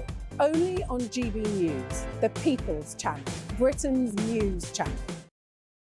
I'm Michelle Dewberry, and I'm not here to tell you what to think. I'd much rather hear what you have to say. So send in your opinions to gbviews@gbnews.com. Keep them clean, and you never know, I might read them out. With my panel here on Jubes & Co, we debate, we get stuck into the issues of the day on a show where all views are welcome, especially yours. GB News, the People's Channel, Britain's news channel. In the GB Newsroom, we bring you the news as it happens. With our team of dedicated journalists across the UK, we're ready to give you accurate reporting every day. When the news breaks, we'll be there with bulletins on GB News, the People's Channel, Britain's news channel. Your weekend starts here with Friday Night Live with me, Mark Dolan, 8 till 9 on GB News. Big stories, big guests and big laughs as we get you ready for a cracking weekend. That's Friday Night Live with Mark Dolan. Fridays 8 till 9 on GB News. Bring your own drinks. The admission's free. GB News, unlike other broadcasters, isn't obsessed with the London-Westminster bubble. We think there's a nation beyond the M25, and that's why we talk about the issues that matter across the land. Join me on State of the Nation, 8 to 9 o'clock, Monday to Thursday, on GB News. Daisy's listening, and you should too. Tired of the usual focus-tested, pre-prepared Westminster runaround? Well, so am I. So you want higher taxes? Is your department to blame for this? Are you rethinking this policy? Every Sunday at 9:30, I'll be sitting down with those in power to get the truth about the issues affecting you. Let's be honest, we've known about the cost pressures of this project for years, not months. That's the Camilla Tominey Show, a politics show with personality. On GB News, the People's Channel, Britain's news channel.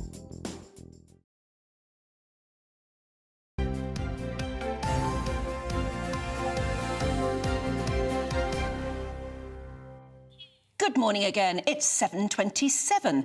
Let's have a look now at some of the news stories coming into the newsroom right now.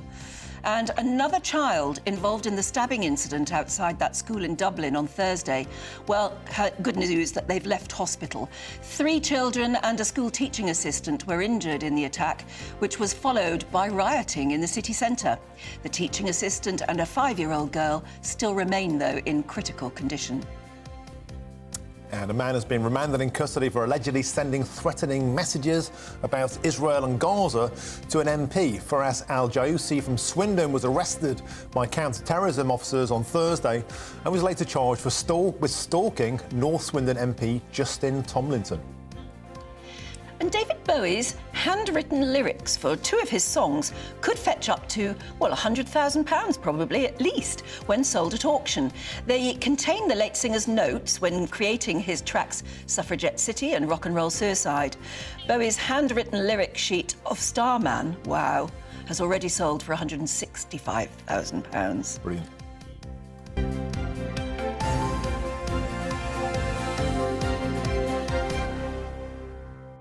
That's one of those notes you wouldn't mind having and framing and hanging on the wall. Yeah. Be a bit worried about framing it and hanging on the wall in case, after a while the signature faded or the handwriting faded. I mean, to have something in your hand that's been touched by greatness like that, I mean, I think it'll go for more than 100 grand. I would have thought so, actually, yeah. In fact, I'm a bit surprised that Starman only went for 165 grand. That would go for half. If I was a millionaire, I'd pay more for it. That would go for £500,000, I reckon. That's my bet. Tell you somebody who would be able to afford it after he's had his pay packet from ITV, and that's Nigel Farage. Of course, he's in the jungle, and since he's gone, he's found himself at the centre of all the drama.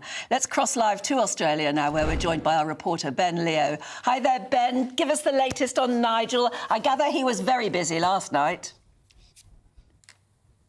Yes, good morning, guys. After what was a very drab Friday night episode, I actually had a go at ITV last night for not featuring Nigel enough. But the TV gods answered our prayers. Nigel featured in last night's Bush Tucker trial. He had 6 pints on a Saturday night, but not the kind he was used to, unfortunately. He teamed up with boxer Tony Bellew for the trial, where he downed blended crocodile feet, sheep anus, goat testicle, and fermented duck egg. Take a look at this. Blended snails. I love snails. Do you? Love snails. Last one, mate. Pull out for tonight.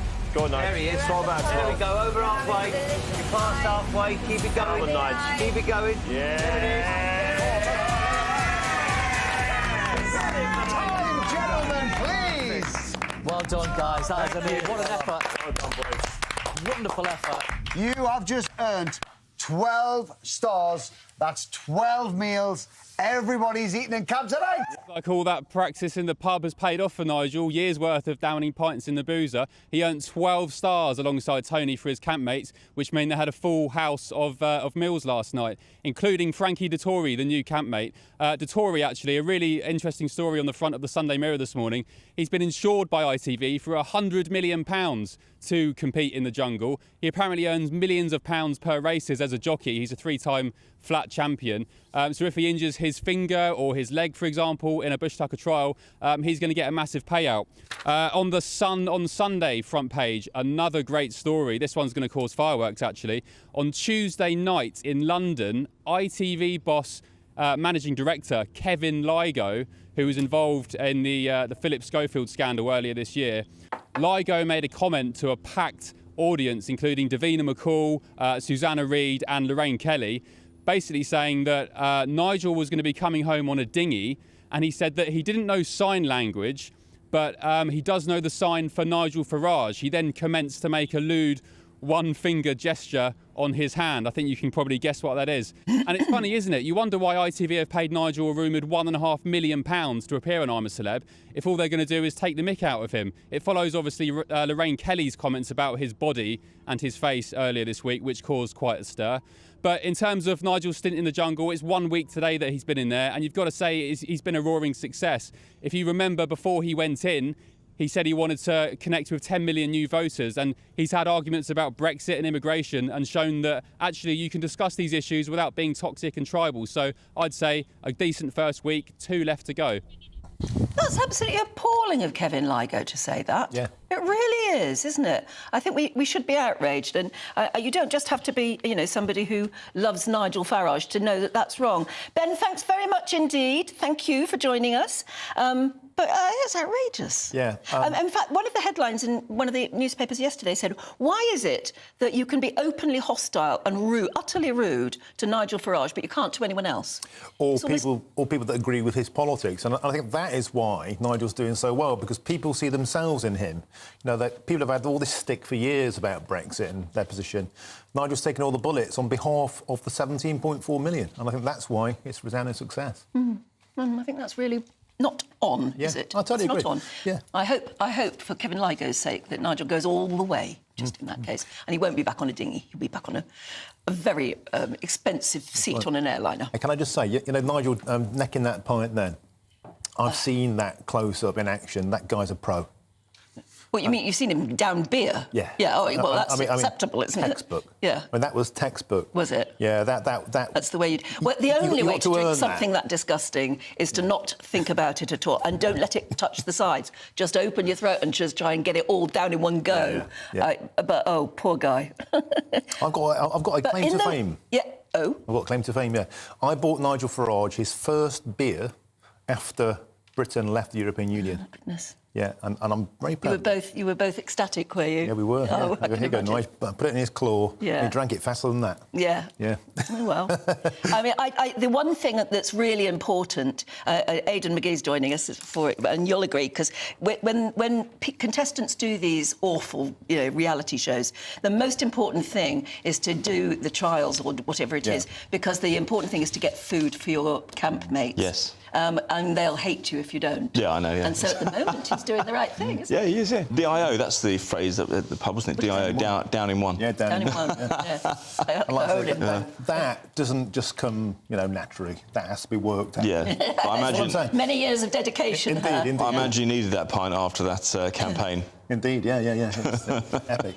Right, let's talk about the Premier League. So a lot of action at the top. Man City, Liverpool. We didn't really touch on it much last hour, mainly because it wasn't the game that we hoped for. I mean, let's consider these two teams. I mean, they've been the eminent forces in the Premier League over the last 5-6 years and in Europe as well.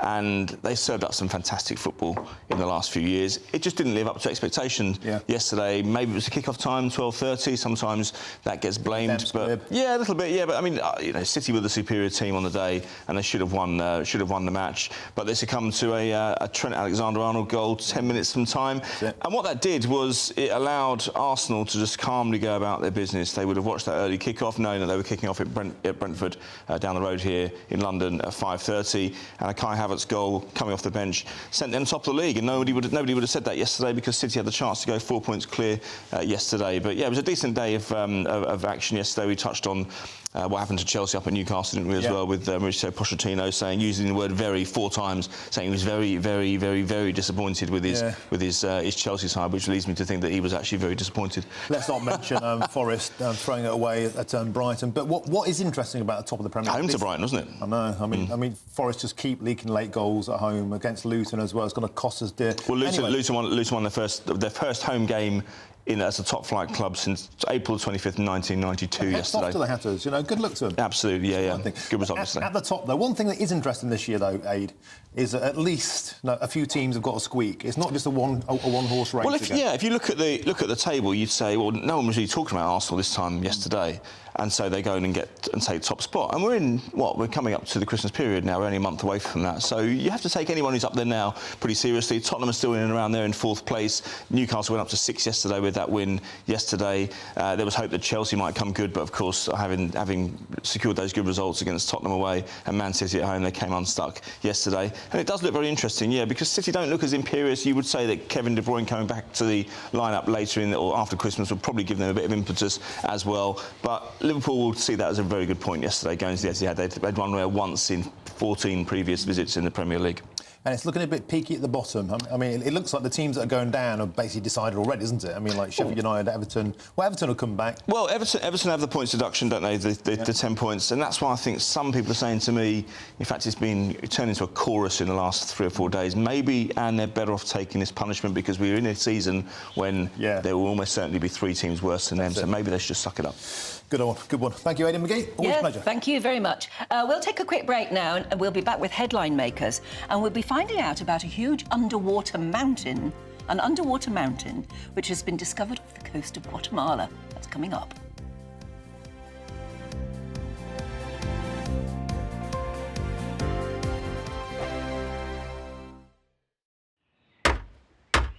Who is it? We're here for the show. Welcome to the Dinosaur Hour with me, John Cleese. I was married to a therapist. And you survived? I thought we were getting Hugh Laurie. Second best. You interviewed Saddam Hussein. What's that like? I was terrified. I'm playing strip poker with you three. No, thank you. My CDs need to be put in alphabetical order. Are you going to be problematic again? The Dinosaur Hour. Sundays on GB News.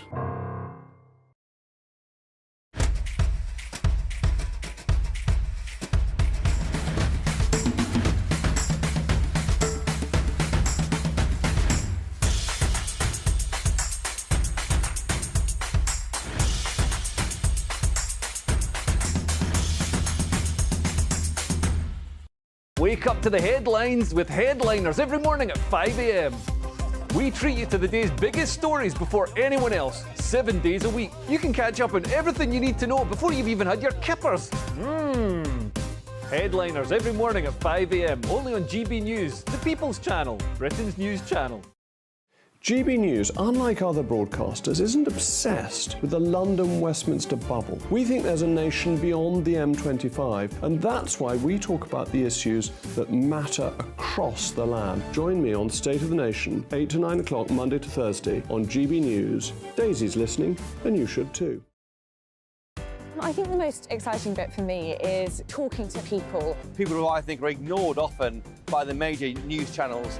We're going to give news they want to hear. There's a voice there that needs to be heard. I think there's a chance here for a diversity of opinion to be expressed, which you don't find elsewhere. It's really exciting. We don't hold back. We're free to say how decisions that are taken here affect us all around the country.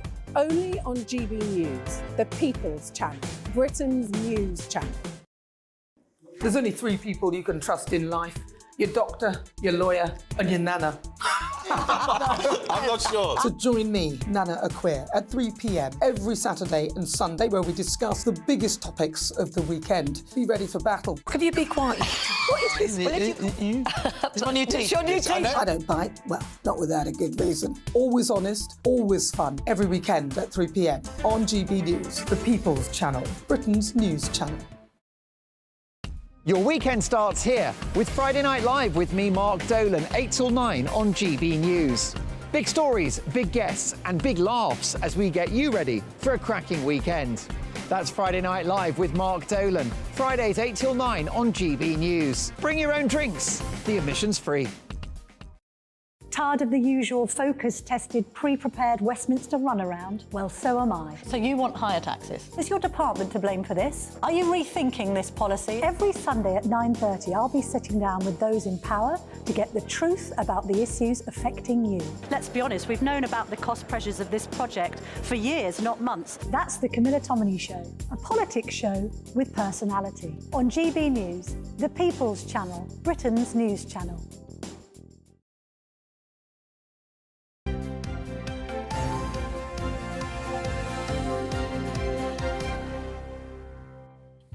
Welcome back. You're watching and listening to Breakfast with Anne and Martin this morning. It's 7:41 and we're going to meet our headline makers now. With us this morning, Fraser Myers, Deputy Editor of Spiked, and Emma Wolfe, who's writer, columnist and journalist and friend of the programme, friend of the station. You're on all the programmes at the moment. Fraser, first of all, hurricane victims are demanding more help. Which hurricane was it and where? This was Hurricane Otis in Mexico, and it was one of the strongest hurricanes that has ever hit the Mexico on the Pacific coast. And about a month on, people still... their lives are still in tatters, unfortunately. You know, so they're demanding more help from the authorities. The president has announced a sort of $4.5 billion package, which is, you know, gives you an indication of the damage that's been done here. I mean, obviously, you know, this is a deeply, deeply tragic event. It's also destroyed the sort of tourist industry in that particular area. But I mean, the one thing that's often forgotten is that the context now is that the damage being done by hurricanes and extreme weather is actually going down. Yeah. Contrary to the sort of renewed focus on it because of climate change, actually fewer people are dying every year, less damage is being done because we are, as human beings, getting better and better at building and at creating safer buildings, at creating better things like flood defences and all kinds of things like that. So, you know, that's the a very overall interesting story fact is that, because the perception is different, isn't it? And the BBC Panorama actually had to issue a correction because they simply asserted, you know, they did this thing on climate change and they said wild weather is killing more and more people, and they had to correct it. You know, all the scientists said no, this is not true. This is a perception. So yeah, even if the weather is getting worse, actually we are getting so much better at dealing with it. So there's a kind of a good news story there. It's funny the kind of the things that we choose to focus on, because we haven't heard a lot about Otis. No. But do you remember Hurricane Katrina and the huge media coverage? It's funny the things that we care about or that we send aid to or that we kind of, you know, splash all over the front pages and on the screens, and it's sort probably of this because it was America versus Mexico. A bit under the radar. Sad but of true, course, you know. New Orleans versus Mexico. Yeah. Yeah, but Katrina, we didn't rush help to Katrina, did we? I mean, that's the scandal of it. Yeah. Is that people are still suffering after Katrina. Yeah, that's true. That was certainly the perception of it in the United States, that, you know, George Bush wasn't interested or didn't get on the ground. Not for days and days and days. Right, from hurricanes to underwater mountains. Yes, what's this all about? Can I give you the technical term, which I've learned, and another thing I've learned this morning, seamount. So that we don't call them sea mountains, we call them seamounts. And this is an underwater seamount which has been discovered off the coast of Guatemala by scientists. They do this kind of mapping the seabed. It covers 5.4 square miles and it's over 1.5 kilometres tall. It's 5,200 feet tall. So if it were not under the sea, we would see it as a blooming great mountain. Massive. It's twice the size of the Burj Khalifa in Dubai. Twice the size. Wow. 1.5 kilometres high. These things are really good news. They're biodiversity hotspots. They're great for coral, for creatures, for all sorts of kind of biodiversity. They can hang to it. But scientists think there could be up to 100,000 of these undiscovered seamounts. Wow.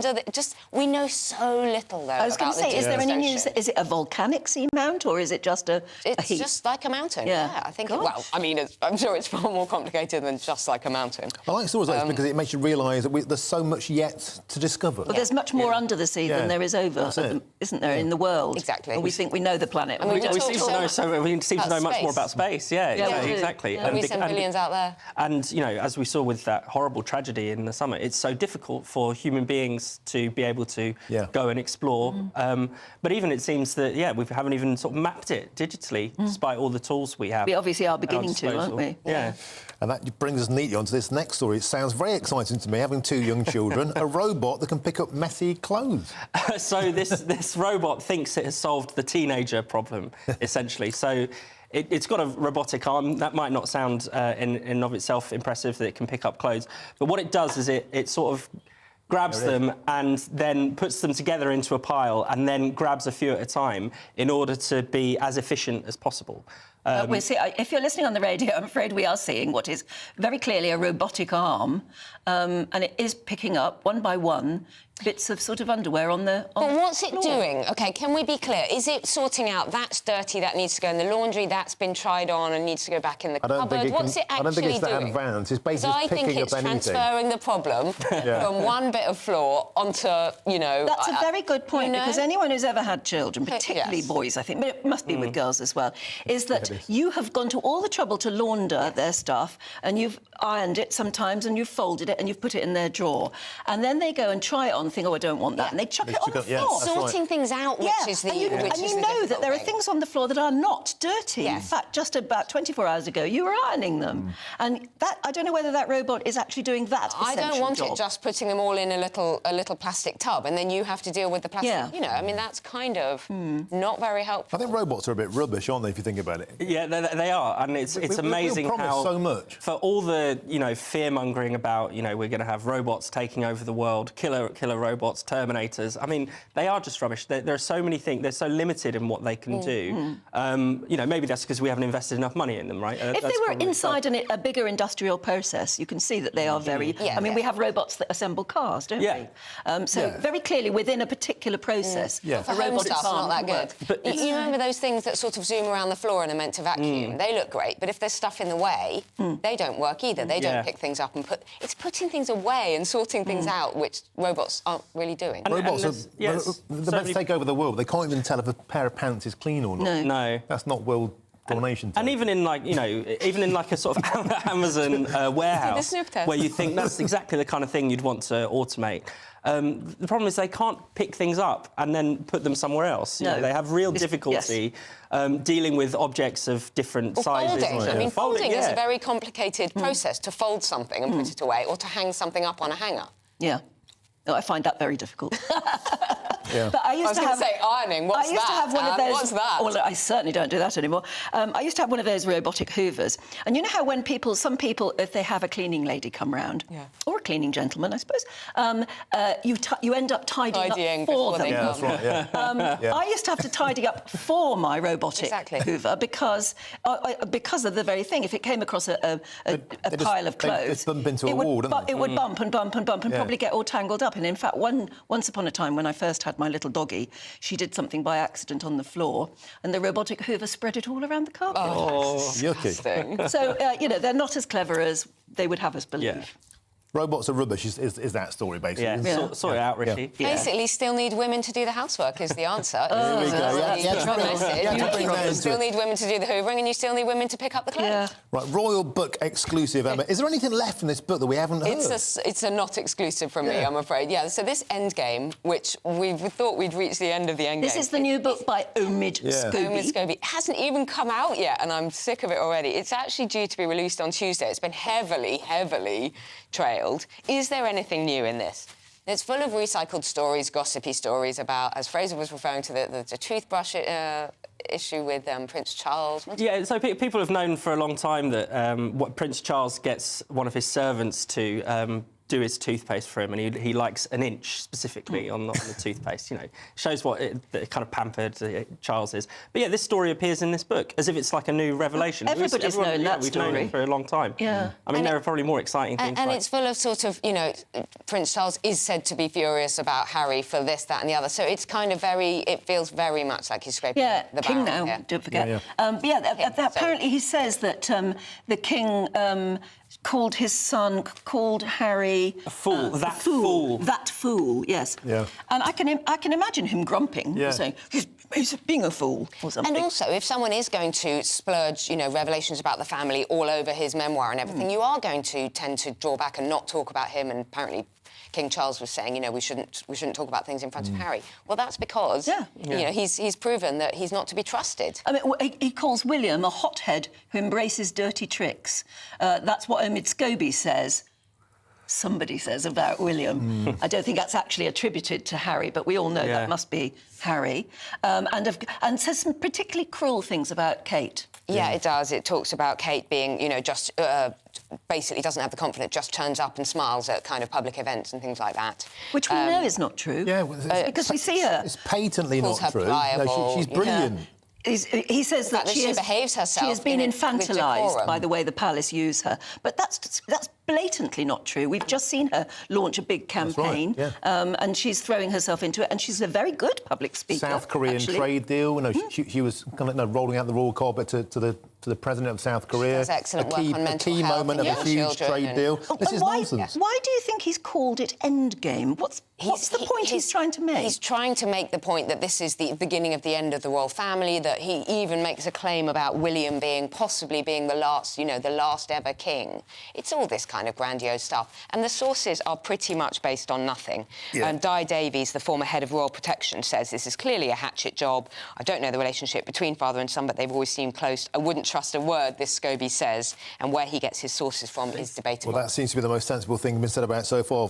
Fraser, let's get some juicy politics on the go, shall we? The election that's rocked Europe in Netherlands, Geert Wilders pulled off a shock victory. Yeah, I mean, it's to call it a shock is an understatement in many ways. I mean, even he and his party had no idea how successful they were going to be. They actually booked the venue for their sort of celebrations only 3 days before the election because they didn't know they were going to pull off this massive victory. And what's extraordinary is that the Netherlands is one of those countries where lots of commentators have said, oh, they don't do populism there. It's a sensible country. People are very moderate. There's an incredible Financial Times profile just a week before the election saying the mood of the country is for moderation. Yeah. And there we go, people voting for Wilders. But just like Brexit, just like Trump, they spectacularly misread the electorate. Absolutely. And, there's a lot of issues people are angry about in the Netherlands.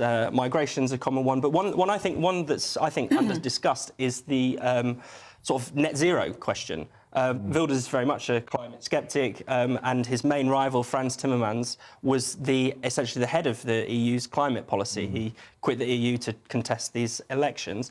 And, there have been huge protests in the Netherlands with farmers protesting against, stringent nitrogen emissions rules in this case. The government bought land and forcibly removed farmers from having a livelihood. Exactly, and thousands of farms are due to close in order to meet these emissions targets. So it goes to show that, people are not going to just tolerate the evisceration of their livelihoods just because it's hidden behind high-minded talk about net zero. But isn't this feeling, as you say, of not reading the room properly, not reading the electorate properly, and also the fact that electorate have had enough, they've had enough, it's actually happening in many countries. It is, but it's not just not reading the Argentina. room. It's more that if you make people feel ashamed of voting for Trump or voting for Brexit, they won't tell you. They will not tell you. That's true. There were so many shy Brexiteers, quiet Brexiteers, shy Tories, all of that. If you make people feel that they're idiotic and xenophobic and, bigots for voting for Trump, say, or any of these far-right, I called them the silent Trumps in America. Yes, exactly. Well, and they're silent Brexiteers, and many people... But they roared in the Netherlands, and an interesting thing is on his referendum pledge was a vote to leave the European Union. Exit. Yeah, and people... Netherlands exit. Right. People across Europe are extremely dissatisfied with the EU, and I don't know why it's sort of imagined... we just happen to be the country that held an in-out referendum. Britain is not special. And, you might remember a couple of years ago, Macron admitted, if the French had an in-out referendum, we probably would have voted... They probably would have voted leave. I don't think they will. I don't think they will. And the euro makes things more complicated, and people then worry about, if my savings... what happens to my savings if we have to change currency? But, would people... so perhaps people wouldn't necessarily want to leave as such, but people are very Eurosceptical in Europe. A 20-1 outsiders, the Netherlands. The favourite is Italy. Italy is 7-1. Italy. Is that right? right? And then it's like Spain, France. Italy, so they are outsiders. I don't think that Holland would vote to leave the EU if it went to referendum. I think they're social conservative, they're a bit afraid of doing so. Nevertheless, things can change. This guy has rolled a hand grenade into establishment politics. Yeah. He really has. Yeah, absolutely. And people across Europe, sort of centrist liberal parties in particular, need to be very aware of this, Could it happen they're here? next. Could it happen here is the next big question. Well, we're paused on the edge of voting for a Labour government, aren't we? That's what we're led to believe. What about the next But are we cycle? reading the room wrongly? I don't know. Do people feel they have any choice? Do people feel that they have any other options? They don't want to vote Conservative because they're not Conservative any longer, but we don't I mean, what else happens? Maybe Reform and Reclaim and all of those smaller parties do split the vote and mess it all up, and Labour come in. It's such a different... It is. We're going to have to wind it up there, I'm afraid. We're coming to the end of this hour, as they say. But obviously we've got an awful lot more to talk about with the release of many of the hostages, including that lovely little 9-year-old Irish-Israeli girl, Emily Hand. We'll be back with you in a few moments.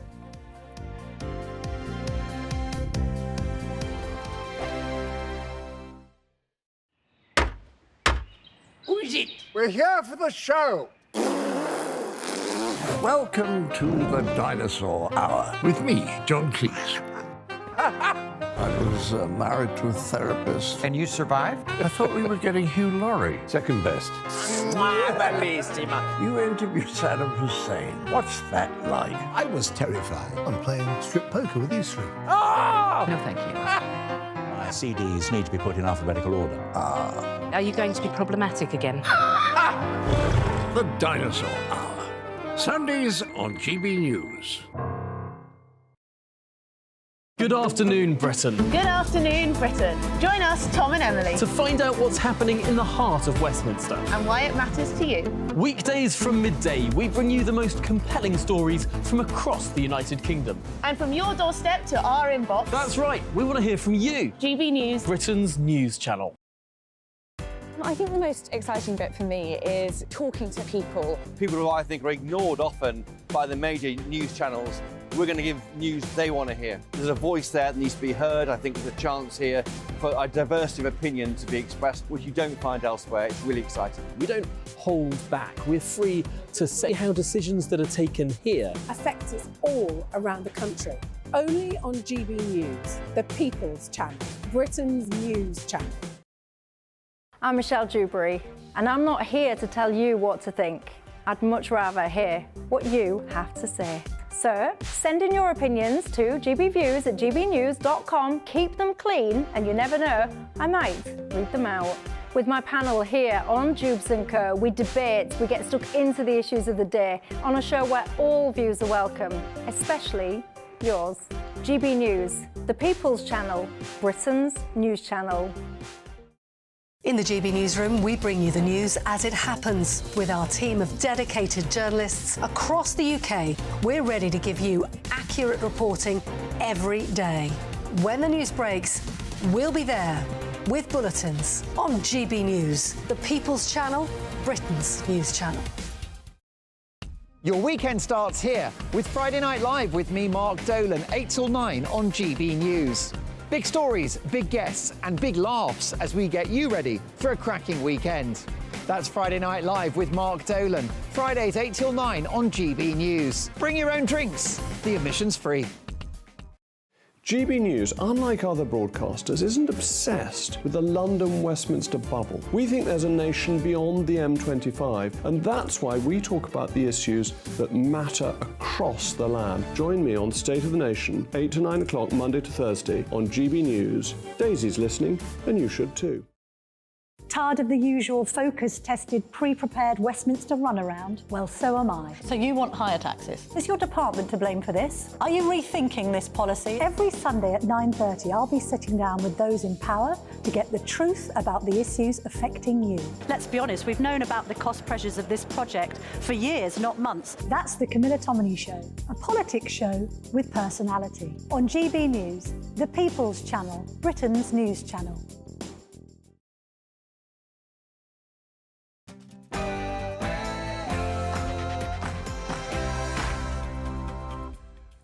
Good morning. It's 8 o'clock on Sunday, the 26th of November. Today, a ray of hope. A further 17 hostages set free by Hamas, including that 9-year-old Irish-Israeli girl, little Emily Hand.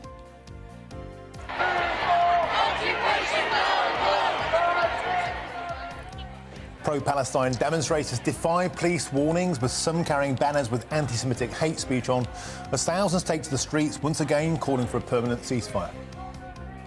Elsewhere, the Business Secretary, Kemi Badenoch, has unveiled plans to boost the manufacturing industry post-Brexit with a cash injection of £4.5 billion. But is that enough to revive growth? And Craig Snell has your weather forecast. Good morning. It's another cold and frosty start out there for most of us, but out towards the west, a change is on the way. Find out more in a little bit. And Aidan is here with your sport. Yes, indeed. In the Premier League, it was on as even as the top two teams, I should say, met at the Etihad. Meanwhile, at Newcastle, the Chelsea manager Mauricio Pochettino tore into his players after their 4-1 defeat, calling them soft. Lovely to be with you this morning. I'm Anne Diamond. And I'm Martin Daubney, and this is Breakfast on GB News.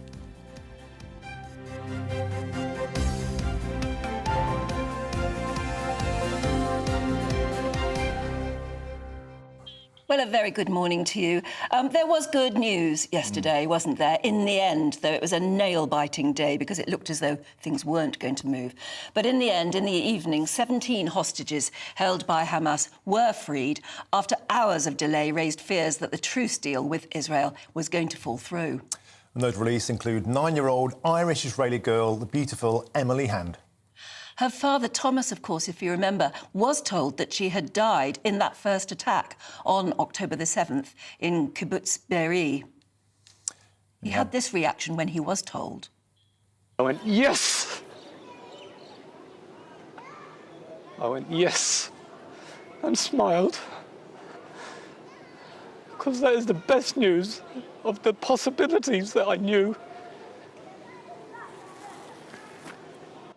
Just an amazing thing, isn't it? It's just an astonishing story, this. Well, first of all, when she was taken, he was terrified, obviously, of what they would do to her. He wanted her to be dead. Yes, and he actually said he would be much more relieved if he learned that she was dead, because then he didn't have to dread what they might do to her.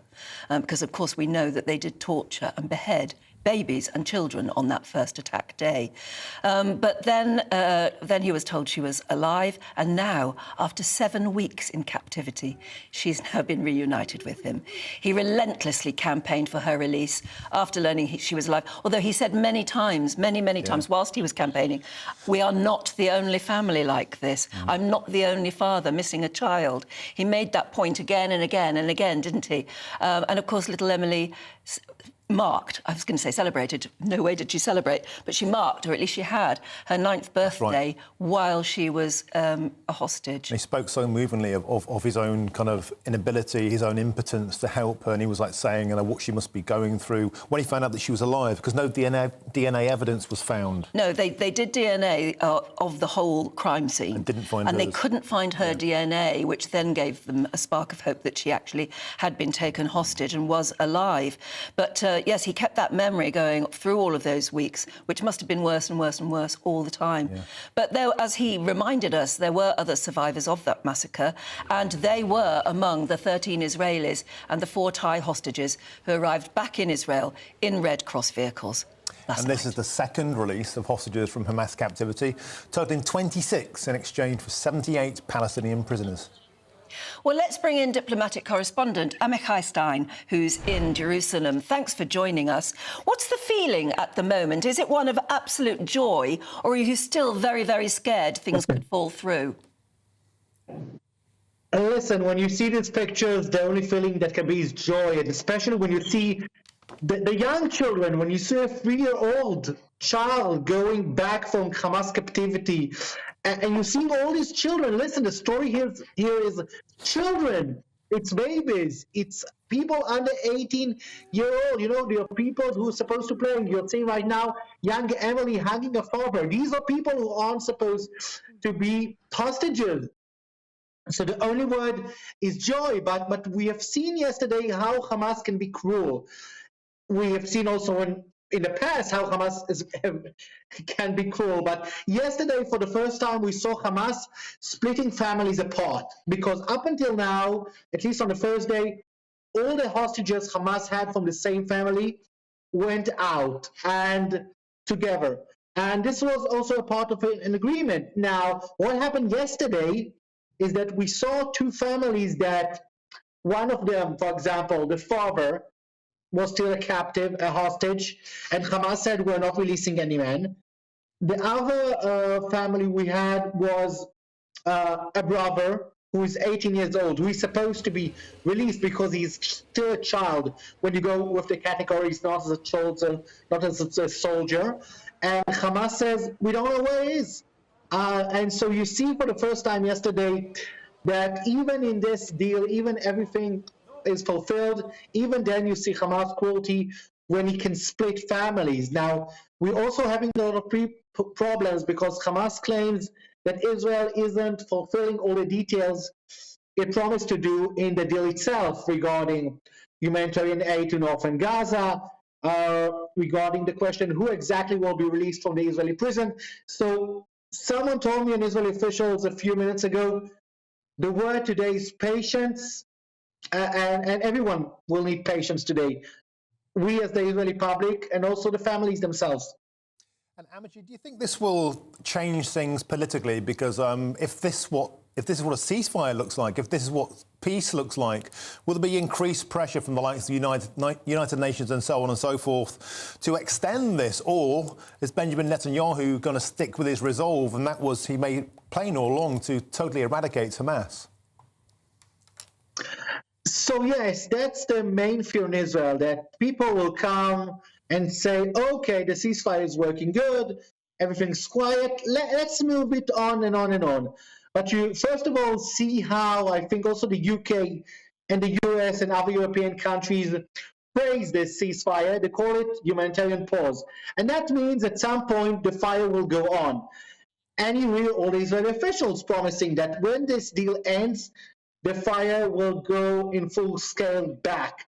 And I can tell you more than that. Even when the government voted on this deal, you know, there's a 4-day ceasefire, and then there's a possibility to extend it 1 day per day for every 10 hostages. Now, the government agreed that the maximum is 10 days, meaning when we reach the 10 days point, even if Hamas releases 100 hostages, then we'll have to go back to the government, and then it will be harder for Israel not to go back and continue the war. Well, thank you very much for joining us this morning, and I do hope that when we speak again, there are more reasons for joy. Thank you very much. Hopefully. Thank you. Hopefully, yes, indeed. Right, it's 8 minutes past 8. It's time now for something we call Your Story, where we feature your experiences. And today we're talking to James Marlowe, who's the former chief executive of the National Jewish Assembly and a foreign affairs commentator.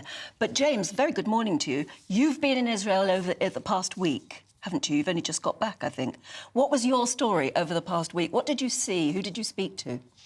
Good morning, Anne. Well, actually, I've been travelling quite a lot. I was based there for 13 years, and I was working there as a journalist. I was also a consultant for the Prime Minister's office and Foreign Ministry as well. So I have a little bit of experience. And when I'm over here, I do monitor the news. As what was taking place yesterday on Friday, the news networks, the international news networks around the world, were actually getting their news directly from the Israeli sources. And it was either being translated from Hebrew into English, or there was one English network called I-24.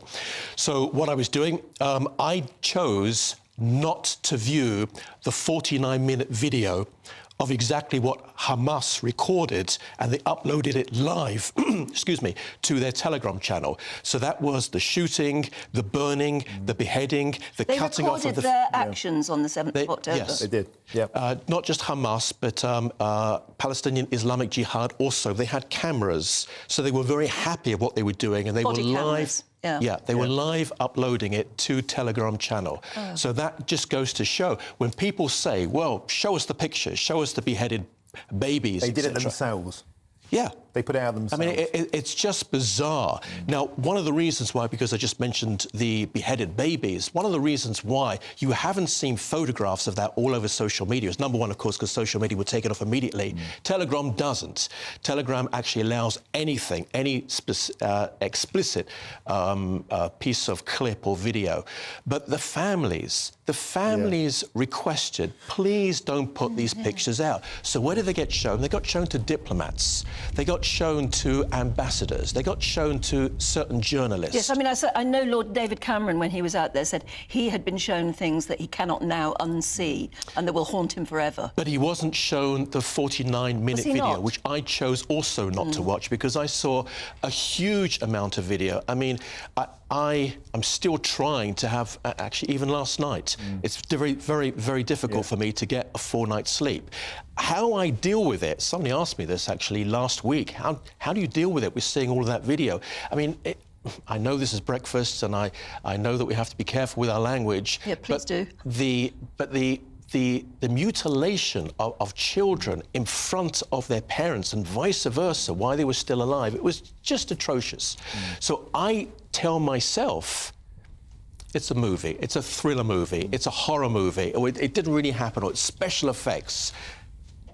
When you see the, in stark contrast, the footage yesterday, Friday, of the hostages being released, particularly of Emily Hand there, reunited with her father, will that change the public mindset, or is that resolve still there to tackle Hamas and deal with it fully? No, the mood is... It's not jubilant for obvious reasons. There's a handful of hostages that have come out, and this is literally a handful. There's more than 200 still left in. And I have to tell you as well, even in Israel, they're still trying to identify the dead bodies. Douglas Murray is still, the journalist, is still in Tel Aviv, and he was at the pathologist centre in Tel Aviv. I don't know if you had him on, but he was explaining how they just can't work out, according to the skulls, exactly which person it belonged to. But the mood in Israel, very simply, it is fairly low, because they still remember exactly what took place just over 7 weeks ago. On Friday, when I spoke with you, I mistakenly said 6 weeks. Of course, it was 7 weeks on Friday, and today is day 51, and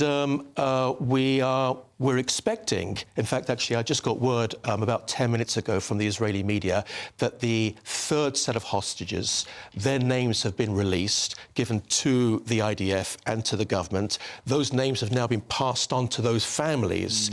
But it's just a question of how Hamas play this now from a psychological torture and torment point of view. Day by day by day. We'll have to leave it there for the moment, James. Thank you very much indeed for that.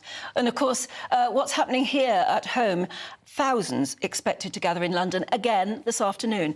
But this time it's a march against the surging levels of anti-Semitism. And organisers of the march say they no longer feel welcome in the capital, especially with a number of pro-Palestine protests that are taking place. And those scenes are from yesterday, when thousands took to the streets to call for a permanent ceasefire, as the Met Police then gave out leaflets to them all, warning against words or images that were likely to land them in jail. That's as 18 people were arrested yesterday. Well, let's bring in our political correspondent, Catherine Forster. And you were there, Catherine, weren't you? What was the mood like? 18 arrests suggests it wasn't too violent, but you were certainly found yourself in the middle of a very frightening scene. Yes, that's right. I've been to reporting from several of these pro-Palestinian protests and indeed from Israeli vigils over the last few weeks. And they're largely peaceful during the day. I'm always struck by how many families, people with babies, young children, dogs, etc. As nightfall, it changes, as we see. You've always got an element of trouble, but I personally never had any problems. But yesterday afternoon, we'd just come slightly away from the march to do a live report. A guy with a tannoid started hassling us. Who were we from? When I said GB News, he basically sort of whipped up a few people who surrounded us, shouting that we were scum, that we were racist, that we were evil. It was, I felt, and the cameraman who's been doing this job for 30 years, really threatened. I mean, I was shaking. We couldn't see any police because there's 1,500 police, probably 300,000 protesters, so they estimated. So I rang 999. We did manage to then flag a policeman and they dispersed. The footage is going to the Met Police. They were in touch with me yesterday. We've got an incident report, etc. And they are taking it seriously. But really, you know, the media is there to report on what is happening. And it's not OK to be threatened, to be abused. And according to the leaflets that the police were giving out yesterday, one of the things that they say to avoid getting arrested, don't use threatening words or aggressive behaviour that could be considered intimidating. Well, I certainly felt intimidated doing my job. And I have to point out, Catherine, that you've been covering these marches since the very beginning, often on shows that I've hosted, and your coverage has been completely unbiased. It's been straight down the barrel. You haven't taken a stance. You haven't criticised them. You've given them a fair outing. In fact, GB News was there when the BBC weren't in the beginning, and it's completely unacceptable that in your line of work you get this. I'm sorry for you. Well, thank you. And I think worth saying too, because people make a lot of assumptions on social media. The guy at the centre of this was a white British guy. I very much doubt that he's ever set foot in the Middle East. Yeah. But, you know, he then whipped up hatred towards us. And, yeah, it was not on, because the media is so important. This is how we know about everything that's happening in the world. And it doesn't matter where your sensitivities lie, whether you're pro-Palestinian and you'd like to take part in a peaceful protest, or whether you feel differently. The idea is that when we embrace the idea that you have the right to protest or take part in a demonstration peacefully in this country. But the trouble with these big gatherings is they also attract the mob, people who just want trouble. And by the sound of it, that's what you came across. Yeah, and we see it again and again as night falls. It wasn't the mothers with children and pushchairs and dogs. No, I mean, there was a quite elderly lady in a wheelchair during the day. Everybody feels free and happy to go along and don't feel threatened. But because we were the media, and GB News in particular, though later a lady came up saying, are you the BBC? Because if you are, you're not welcome. I mean, she was quite posh, this middle-class lady. Oh, you're not welcome. The BBC's coverage is terrible. So, you know, you can't please people, but the media have a really important role to play. Exactly. Well, if you take part in a demonstration like that, surely you're there to embrace your cause and want others to notice. In other words, you need publicity. You want publicity. So why would you oppose television crews being there? You would think. But today there is what I expect to have quite a different mood. Yeah. A big anti-Semitism march taking place in central London, beginning at the Royal Courts of Justice about 1:30 p.m, expected to last about an hour and a half.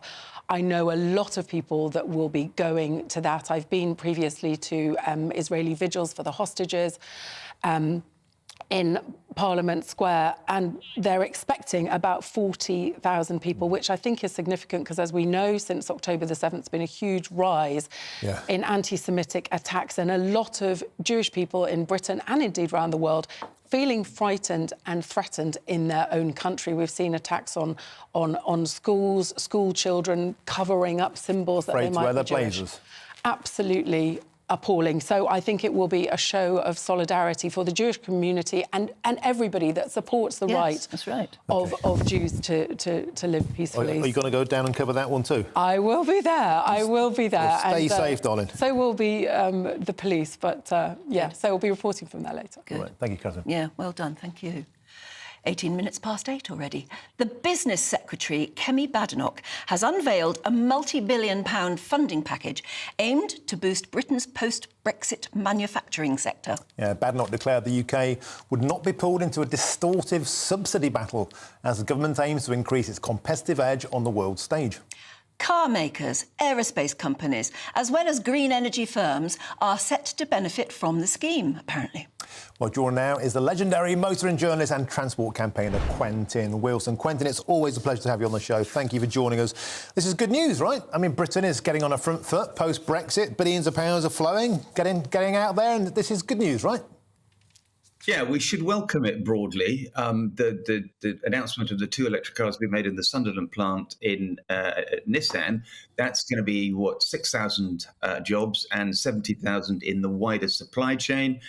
We've had Mini, we've had BMW, we've got the battery factory in Somerset with Tata.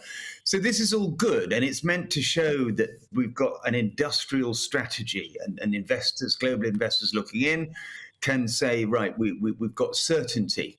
However, since a large lump of this $4.5 billion is going to be allocated to green and automotive, we've got to kind of scratch our heads and said, okay, hang on a minute. That business secretary not too long ago was saying, I'm not sure about electric cars. Are we being sort of premature? And then, of course, the Prime Minister rolled back that 2030 deadline we had to 2035. And those car makers said, whoa, what's just happened? The rug's just been pulled. So I think what they've done is they've thought, okay, we do need to make some clear signals to global investors, to industry, to say that we are on the long term for this. But it does worry me that there's this kind of flip-flopping and there's this U-turn, and they just don't really know what they're doing when it comes to automotive. So my response is guarded on this. It's a good announcement. We need that investment. We need to take those obstacles away from strategic manufacturing. But let's have a government that really does know what it's talking about when it comes to green energy and electric cars. And even if this, as this package sounds very optimistic, we are, of course, going to face a general election within a year, probably now. And whether or not this particular government keeps its pledge, if it retains government, would an incoming Labour government, for instance, row back on this? How long will it take for any of this to be implemented? Well, it isn't going to be implemented till, what, 2025, after the general election. So there is an element, and you're absolutely right, Anne, of maybe electioneering in this and sending out all these signals. I mean, I've spoken to senior Labour politicians, and they're up for this in a big way, probably more. And they cite the $390 billion supplied by the Americans and Joe Biden to support green industries as a very, very good industrial strategy. We can't match that, not even close. But they're not going to row back, and they're going to make it even greater. So I think this is the Conservatives competing with Labour.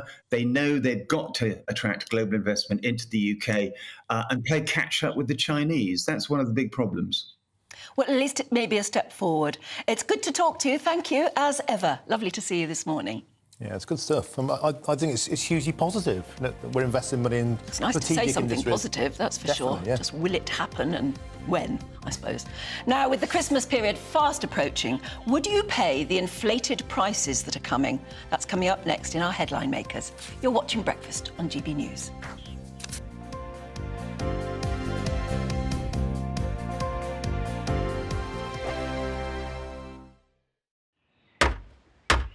Who is it? We're here for the show. Welcome to the Dinosaur Hour with me, John Cleese. I was married to a therapist. And you survived? I thought we were getting Hugh Laurie. Second best. You interviewed Saddam Hussein. What's that like? I was terrified. I'm playing strip poker with these three. Oh! No, thank you. My CDs need to be put in alphabetical order. Are you going to be problematic again? The Dinosaur Hour. Sundays on GB News.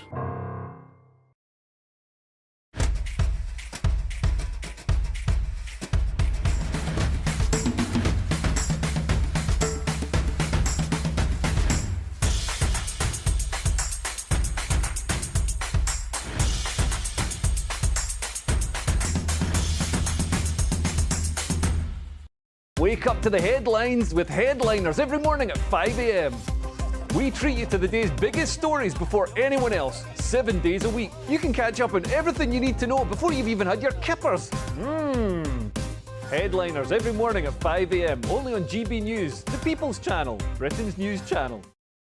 GB News, unlike other broadcasters, isn't obsessed with the London-Westminster bubble. We think there's a nation beyond the M25, and that's why we talk about the issues that matter across the land. Join me on State of the Nation, 8 to 9 o'clock, Monday to Thursday, on GB News. Daisy's listening, and you should too. I think the most exciting bit for me is talking to people. People who I think are ignored often by the major news channels. We're going to give news they want to hear. There's a voice there that needs to be heard. I think there's a chance here for a diversity of opinion to be expressed, which you don't find elsewhere. It's really exciting. We don't hold back. We're free to say how decisions that are taken here affect us all around the country. Only on GB News, the People's Channel, Britain's news channel. There's only 3 people you can trust in life: your doctor, your lawyer, and your nana. I'm not sure. So join me, Nana Aquare, at 3 p.m. every Saturday and Sunday, where we discuss the biggest topics of the weekend. Be ready for battle. Could you be quiet? What is this? It's my new It's your new teeth. I don't bite. Well, not without a good reason. Always honest, always fun. Every weekend at 3 p.m. on GB News, the People's Channel, Britain's news channel. Your weekend starts here with Friday Night Live with me, Mark Dolan, 8 till 9 on GB News. Big stories, big guests and big laughs as we get you ready for a cracking weekend. That's Friday Night Live with Mark Dolan. Fridays 8 till 9 on GB News. Bring your own drinks. The admission's free. Tired of the usual focus-tested, pre-prepared Westminster runaround? Well, so am I. So you want higher taxes? Is your department to blame for this? Are you rethinking this policy? Every Sunday at 9:30, I'll be sitting down with those in power to get the truth about the issues affecting you. Let's be honest, we've known about the cost pressures of this project for years, not months. That's the Camilla Tominey Show, a politics show with personality. On GB News, the People's Channel, Britain's news channel.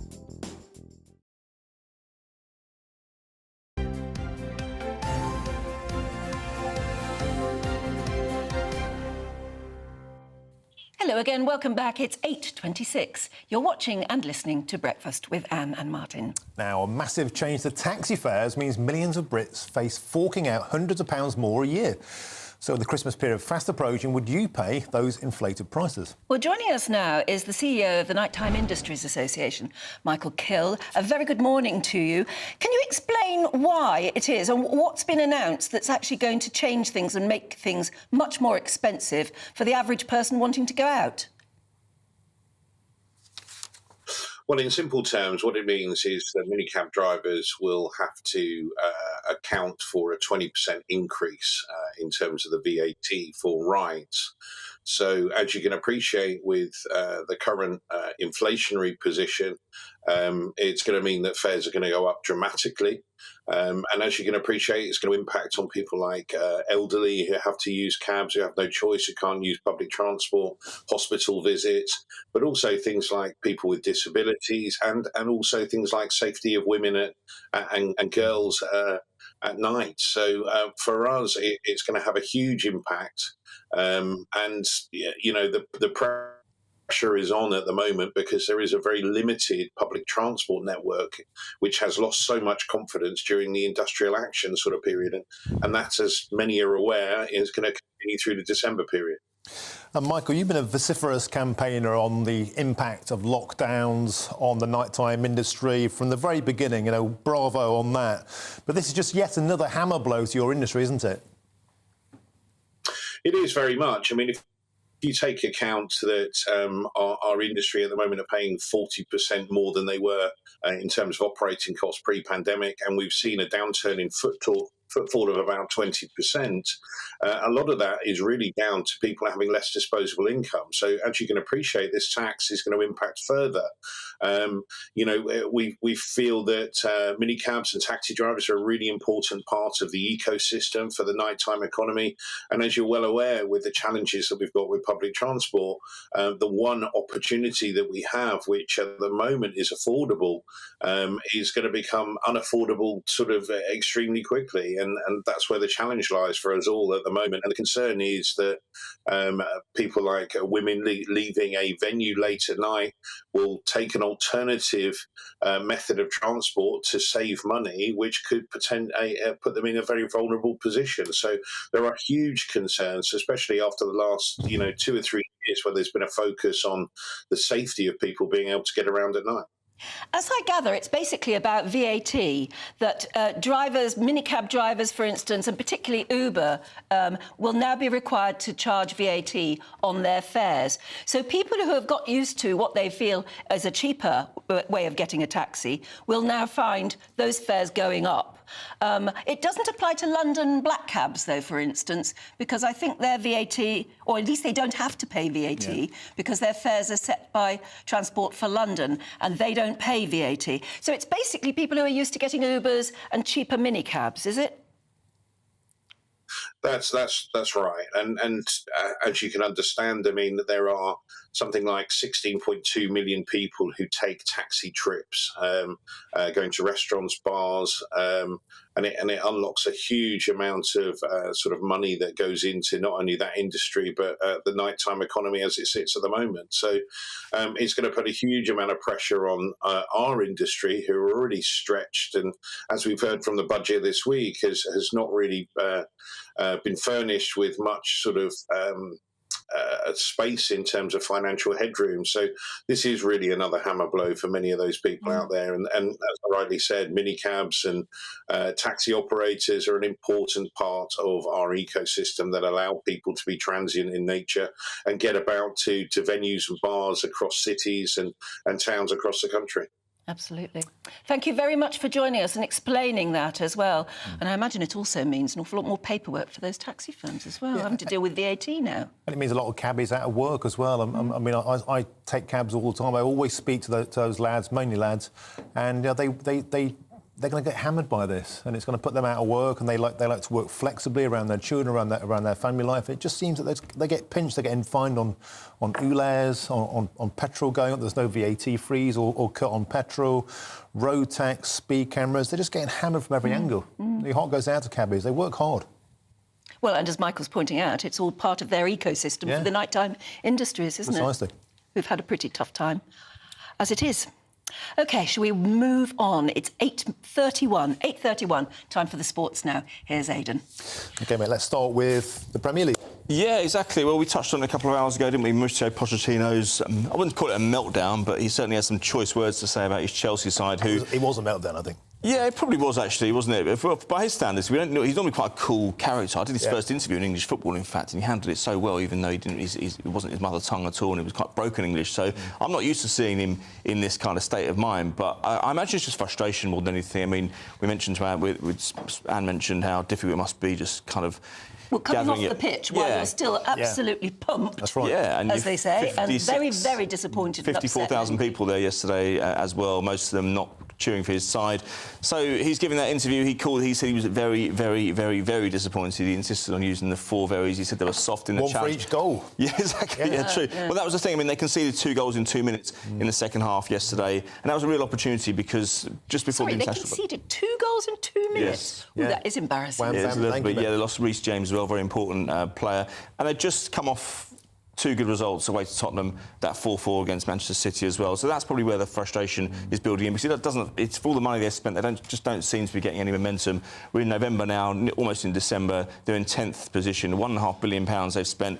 Sooner or later, he's the one who's going to cop for it, because they're not going to get rid of all those players. They're going to get rid of the manager. That's the easiest thing to do. That's what owners do. Fair play to the tune. They mullered him. Oh, without doubt, yeah. I mean, they've got serious injuries as well. Don't forget, they've got the Champions League coming up as well, and they're in, compared to where they were a year or 2 ago, or certainly 2 years ago, they're in fantastic form. And we had a quite disappointing game at the Etihad yesterday with Liverpool at Manchester City, rather 1-1 draw. Yeah, conceded late on. City, they were the better side. Missed a chance really, because they could have gone 4 points clear. Arsenal went to Brentford later in the year. Oh, sorry, later in the year. Seems like it, doesn't it? Sometimes later in the day, and they won 1-0, which means that again the focus wasn't on Arsenal, but you were saying last hour about how it's quite Concertina at the top in the Premier League, and it looks pretty good, doesn't it? And it bodes well for a decent title race in the new year. Got a bit of boxing for us? Yeah, hopefully. I mean, Katie Taylor up against Chantel Cameron last night. Now, this was the second fight between the two. They fought 6 months ago. We often talk, don't we, this kind of state boxing's in at the moment. We're not seeing the fights when we really want to see them. This fight was in the offing 8 years ago. Barry Wigan told me personally at a press conference, he said, look, watch out for these two. This is going to be a massive tear-up in a few years' time. I didn't expect to be waiting 8 years for it. Nonetheless, Katie Taylor took revenge. She inflicted Chantel Cameron's first career defeat, and that was after 6 months ago. Katie Taylor suffered her only career defeat today against Chantel Cameron. It was 2 judges scored in her favour, another one a draw. It could go to a third match. There's talk of afterwards of it going to Croke Park in front of an 80,000 crowd as well. They are the standout female boxers of their generation. Superb, great stuff. There we go. Ding, ding. OK, there you are. That's the sport done for. Right now, we're going to be bringing you back in a couple of moments with headline makers. We're going to be talking about the world's most stunning remote locations. And talking of remote locations, we'll also be popping down to Australia to find out how Nigel Farage is doing in the jungle. Don't go away. You're watching Breakfast on GB News.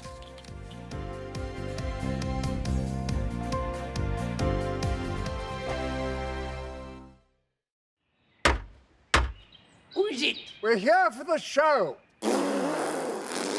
Welcome to the Dinosaur Hour with me, John Cleese. I was married to a therapist. And you survived? I thought we were getting Hugh Laurie. Second best. You interviewed Saddam Hussein. What's that like? I was terrified. I'm playing strip poker with these three. Ah! No, thank you. My CDs need to be put in alphabetical order. Are you going to be problematic again? The Dinosaur Hour. Sundays on GB News. Good afternoon, Britain. Good afternoon, Britain. Join us, Tom and Emily, To find out what's happening in the heart of Westminster. and why it matters to you. Weekdays from midday, we bring you the most compelling stories from across the United Kingdom. And from your doorstep to our inbox, That's right, we want to hear from you, GB News. Britain's news channel. I think the most exciting bit for me is talking to people. People who I think are ignored often by the major news channels. We're going to give news they want to hear. There's a voice there that needs to be heard. I think there's a chance here for a diversity of opinion to be expressed, which you don't find elsewhere. It's really exciting. We don't hold back. We're free to say how decisions that are taken here affects us all around the country. Only on GB News, the People's Channel, Britain's news channel. I'm Michelle Dewberry, and I'm not here to tell you what to think.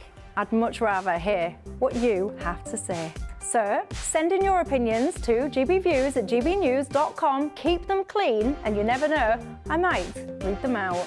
With my panel here on Jubes & Co, we debate, we get stuck into the issues of the day on a show where all views are welcome, especially yours.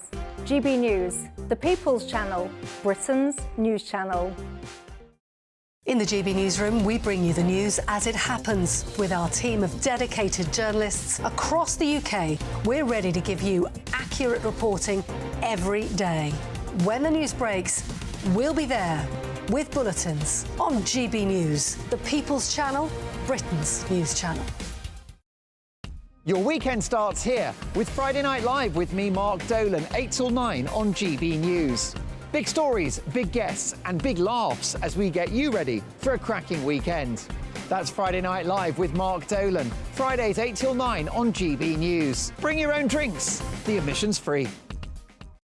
GB News, unlike other broadcasters, isn't obsessed with the London-Westminster bubble. We think there's a nation beyond the M25, and that's why we talk about the issues that matter across the land. Join me on State of the Nation, 8 to 9 o'clock, Monday to Thursday, on GB News. Daisy's listening, and you should too. Tired of the usual focus-tested, pre-prepared Westminster runaround? Well, so am I. So you want higher taxes? Is your department to blame for this? Are you rethinking this policy? Every Sunday at 9:30, I'll be sitting down with those in power to get the truth about the issues affecting you. Let's be honest, we've known about the cost pressures of this project for years, not months. That's the Camilla Tominey Show, a politics show with personality. On GB News, the People's Channel, Britain's news channel.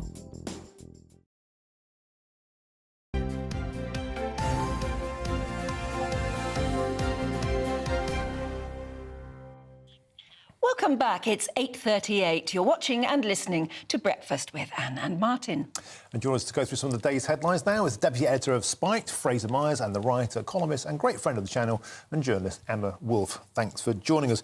Shall we start with the Hamas story? Astonishing imagery of young Emily Hand being reunited with her father, who, of course, had written her off as being dead. In fact, more than that. Yeah. He actually said he wanted her to be dead. And now we saw this... Sorry, just to explain, he wanted her to be dead because he couldn't bear the thought of her being taken away and tortured by terrorists. Yeah. Thank you for picking me up on that. No, just in case people went, because he felt it was a fate worse than death to be captured by Hamas. That's the context. Now she's free.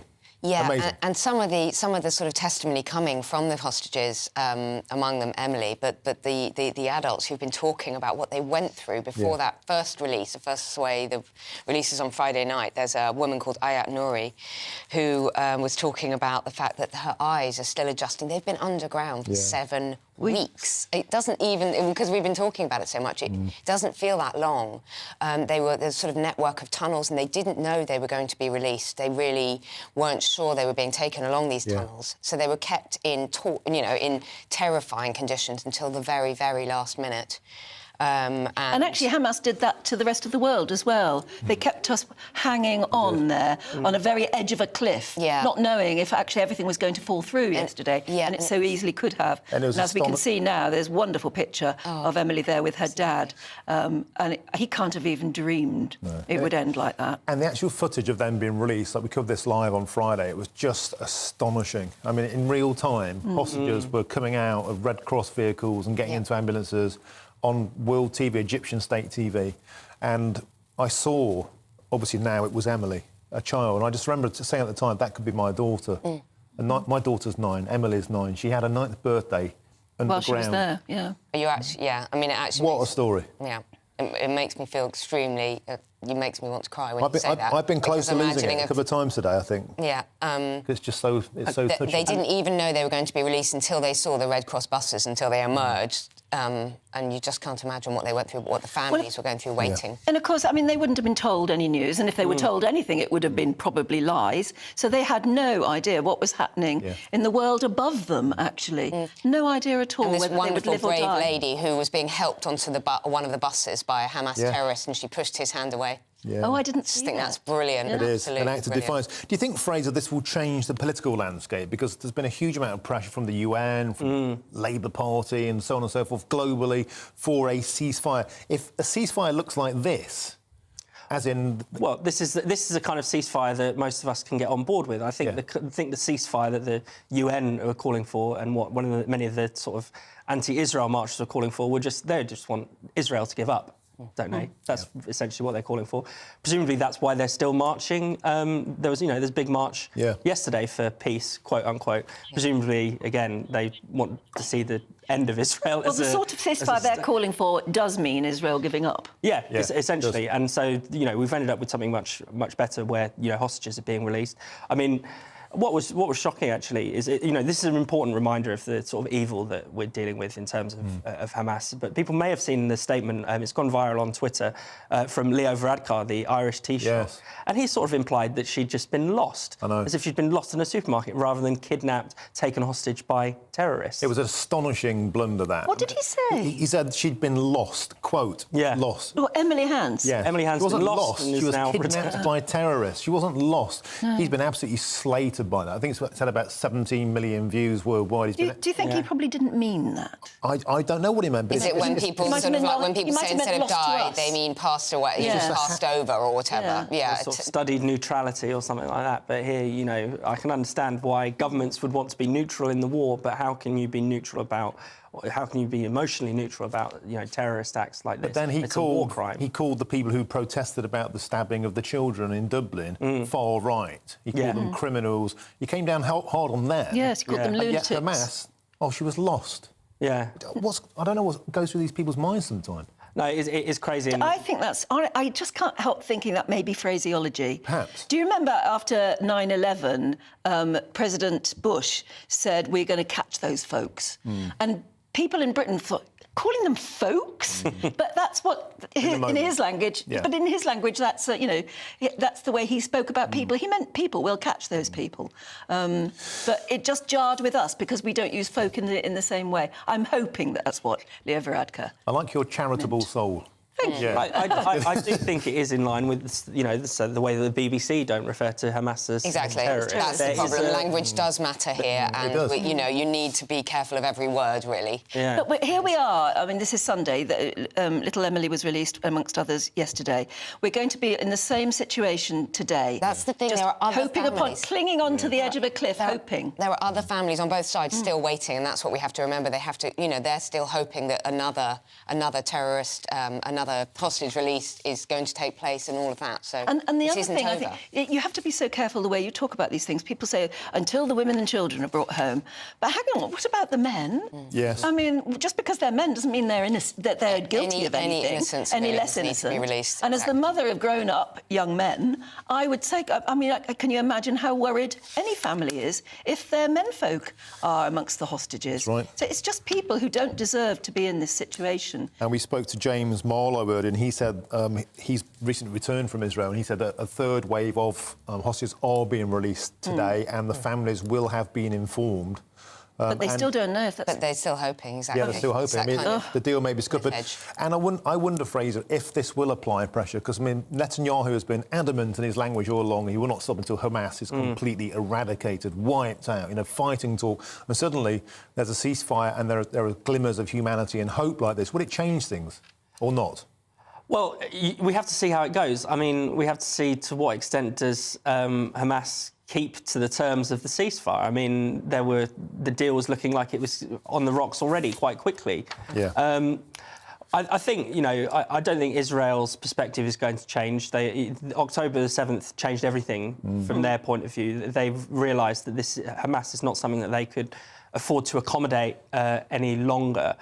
And I think, public opinion in Israel is such that they would want to see the elimination of Hamas. Now, actually doing that is more easily said than done, as we know. They're very much embedded within civilian society in Gaza. So how long does that...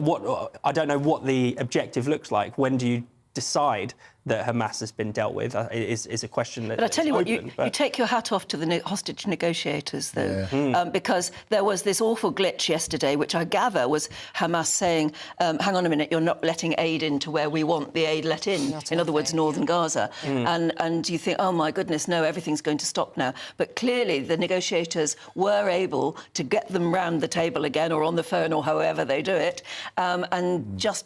I don't know, bang heads together or talk some sense into them, and they managed to actually rescue that situation. And for those who are listening on the radio, you wouldn't have seen then the pictures of the hostage pictures of those released just on the screen, coming on slow. It's really...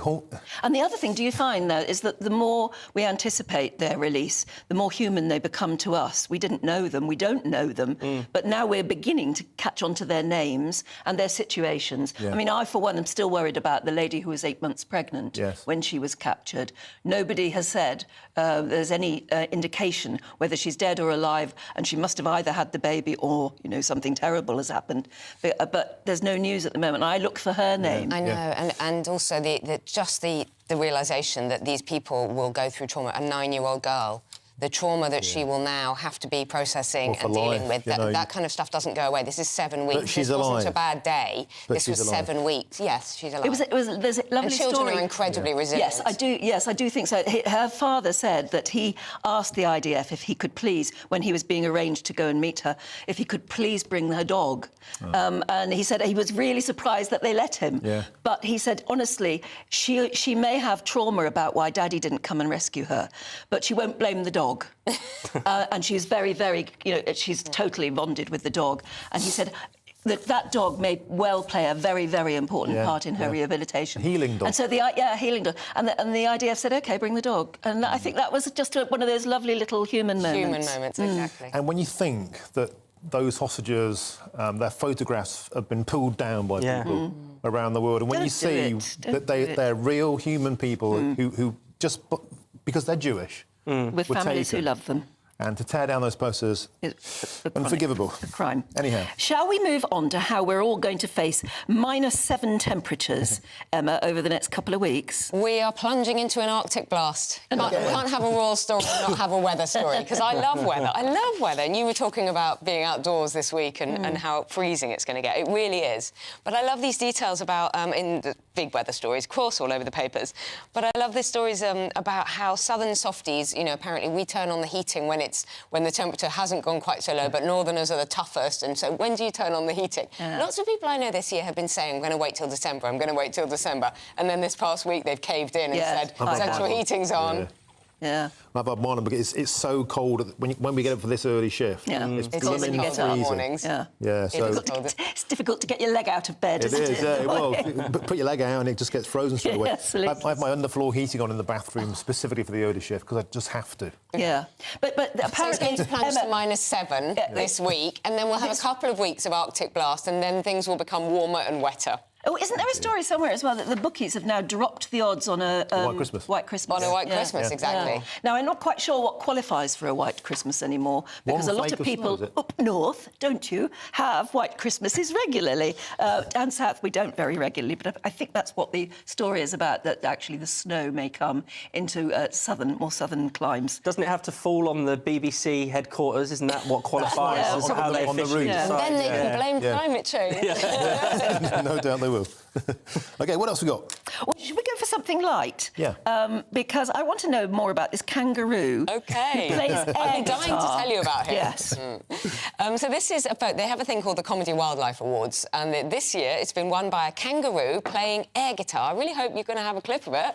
A kangaroo playing air guitar. He's in a field. There we go. He's in a field outside Perth in Australia, and he beat off competition from an owl looking down in the dumps. That was the other comedy possible. Or an otter striking a ballerina pose. I have seen some of these photographs, and this is a wonderful award, actually. They're obviously photographs that are taken by these very serious and brilliant wildlife photographers, but they sometimes occasionally catch an animal doing something quite weird. And the photographs are amazing. They're worth it. If you can get to the internet at some point today, have a look. Just type in the funniest wildlife photos. He's called Jason Moore, the photographer. They're totally brilliant, aren't they, some of these photographs? Oh, there was, well done. I really like there was a pelican who was almost doing like a reverse Snoopy, just lying down completely flat, but with his face up in the air, face downwards this time, in the water. But yeah. Now, Fraser, we trailed this one earlier. The world's most stunning remote locations. Yeah, so there's a new photography book showing some of these incredible remote locations, all over the world, just stunning scenery. I guess it's hard to describe without. It's really about the pictures, really. Hopefully, we've got a few of the pictures we can got some of them. Don't have any, apparently. That's good. Well, you can take my word for it that they're beautiful. But the There's some really remote locations on those pictures. The problem with revealing these wonderful, secluded, remote locations like Cornish Beach is that then people go. Yeah, that's right. Yeah, they'll become Instagram hotspots. Yes. Yeah. People get really annoyed when their town is voted the best town to live in. Yes. Because then everyone goes there. Yes. House prices go up. Go up. Oh, I think we've got... Oh, no, I see what you mean. Stunning, we're sorry if you're listening on the radio, but we are showing some totally stunning photographs. Almost like out of a fantasy comic book, some of these places. You know, and again, that's the sheer art of the photographer. Who's able to capture those images. I don't think I'd want to go to any of these remote locations particularly. That one was like a kind of Lord of the Rings ice chasm, wasn't it? Beautiful. Look at that. Lovely photographs. Thank you for finding them, Mr. Director. Plateau-topped mountain with snow on the ridges. Yeah. Beautiful. They're taken from drones or helicopters or... I think a lot of them are probably nowadays, but you must have awfully... high-tech gadgetry to get those wide angles and everything. I've seen this story coming up quite a few times over the last days.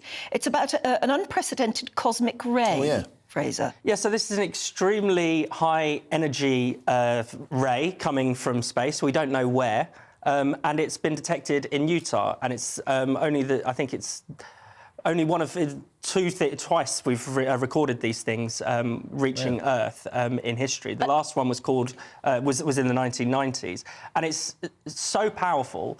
But we don't know what caused it. So I don't feel bad not understanding it because the scientists are struggling to come up with explanations. If it's called a cosmic ray, it's just sort of something that's beamed in from outer space. So that's a picture of it on the screen there. If you can't see it at home, it looks like a sort of faceted lightning rod. Yes, and that may well be sort of what it is. I don't know. But it's, I mean, you know, millions or trillions of times more powerful than lightning. You wouldn't want to be on the receiving end of it, would you? I think by the time it reaches us, I mean, it comes from, you know, beyond our own galaxy. So by the time it reaches us, you're not going to get electrocuted by it or anything like that. And is it just there once? Was it captured, or is it beaming down every night? It's captured by instruments. So, you know, I think that was an artist's mock-up of what it might look like. They've detected a ray. They've detected it, yeah. So people wouldn't see this giant thing horrifying lightning coming into the sky, and I think. Well, have you seen the full moon though recently? It's kind of lots of people have been sort of tracking this. Me and my 3-year-old were looking out of the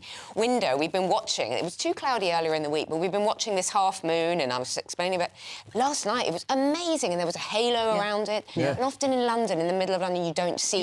that. And also the very bright star next to it is Jupiter. Worth watching out for. Okay. We've got to call it an end there. Thank you very much, both. We'll see you again in a couple of moments. Good morning. Welcome to your latest GB News weather forecast. I'm Craig Snell. Well, today's going to start off, again, fairly frosty, but a change is on the way as we're going to start to see some cloud and rain move in from the west. That's already in across parts of Northern Ireland, parts of Wales and southwest England. Ahead of it, it is a cold and frosty start, some mist and fog around too. And the sunshine really across many eastern parts really just getting eaten away. And by the afternoon, the best of it really is going to be reserved across parts of northern and eastern Scotland. Out towards the west, really, it's going to be a grey and disappointing afternoon. And despite the higher temperatures, I think for most, it's still going to feel fairly cold. Into the evening, this whole area of cloud and rain spreads its way further eastwards. Could turn briefly cold across the east, so as that rain bumps into it, we could just see a few slippy patches on some surfaces, but that will quickly clear, and by the end of the night, really, it's going to be a fairly cloudy and damp one for most, and temperatures for a lot of the UK above freezing, so certainly a lot less cold than it has been over the weekend. Into Monday morning, a fairly grey and damp commute for most of us. Some sunshine across Scotland, and that will sink its way a little bit further southwards as the day goes on. Behind it, we will see some fairly frequent showers, and some of these showers will turn quite wintry across parts of Scotland. So really, come the afternoon, I think the best of the dry and bright weather will be across Northern Ireland. Temperatures for many around where they should be, but still feeling fairly cold for the time of year. Well, there you are. No signs of that terrible freeze yet, but it is getting colder, isn't it? We've got lots more for you. Obviously, we're going to be talking all the politics because Camilla Tominey will be here telling us about her programme a bit later on. We're also going to be finding out about what is bringing the mission to Mars just that step closer. That's all coming up. Do stay with us. You're watching Breakfast here on GB News.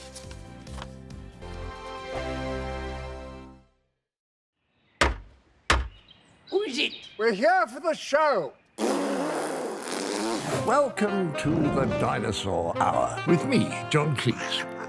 I was married to a therapist. And you survived? I thought we were getting Hugh Laurie. Second best. You interviewed Saddam Hussein. What's that like? I was terrified. I'm playing strip poker with these three. Oh! No, thank you. My CDs need to be put in alphabetical order. Are you going to be problematic again? The Dinosaur Hour. Sundays on GB News.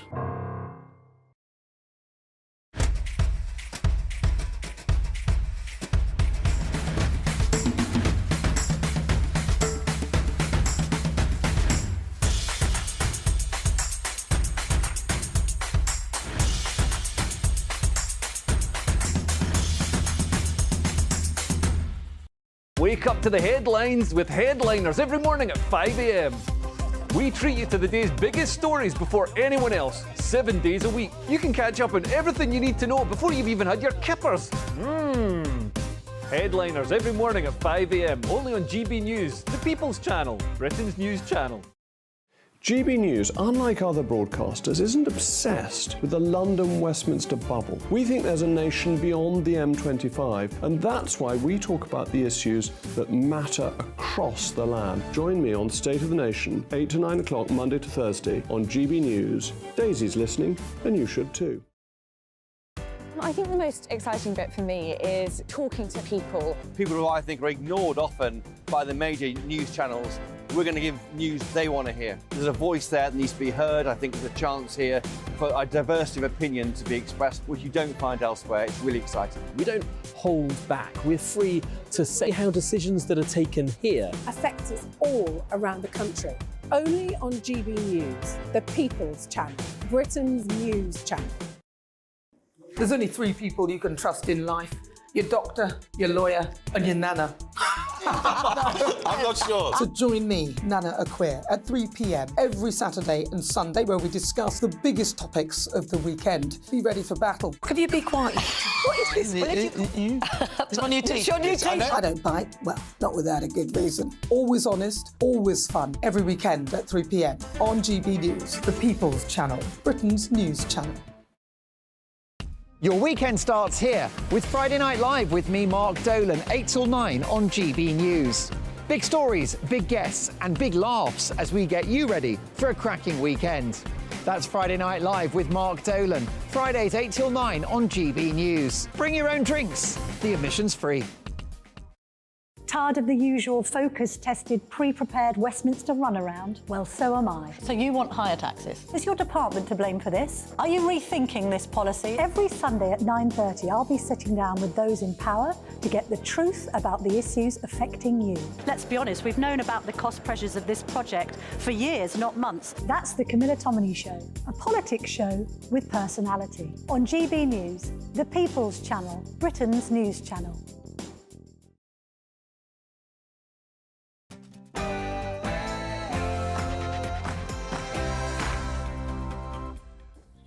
Good morning. It's 9 o'clock on Sunday, the 26th of November. Today... it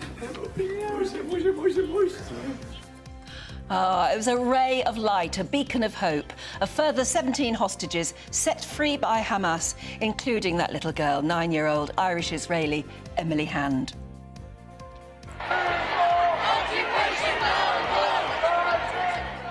And pro-Palestine demonstrators defy police warnings, with some carrying banners with anti-Semitic hate speech on, as thousands take to the streets calling for yet another permanent ceasefire. Catherine Forster has the latest. Yes, the police have their hands full in London yet again.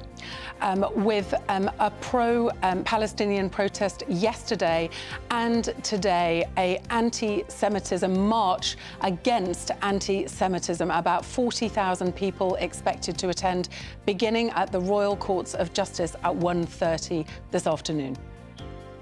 And elsewhere, the Business Secretary, Kemi Badenoch, unveils plans to boost the manufacturing industry post-Brexit with a cash injection of £4.5 billion.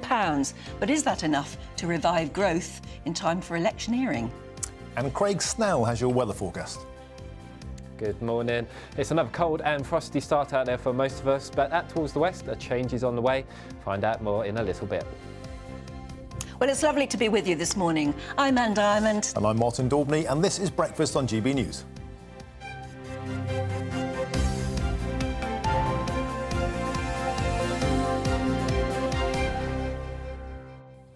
Well, hello. It was good news in the end yesterday.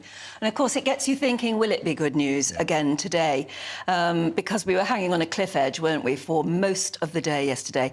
And then in the end, in the evening, 17 hostages held by Hamas were eventually freed after hours of delay.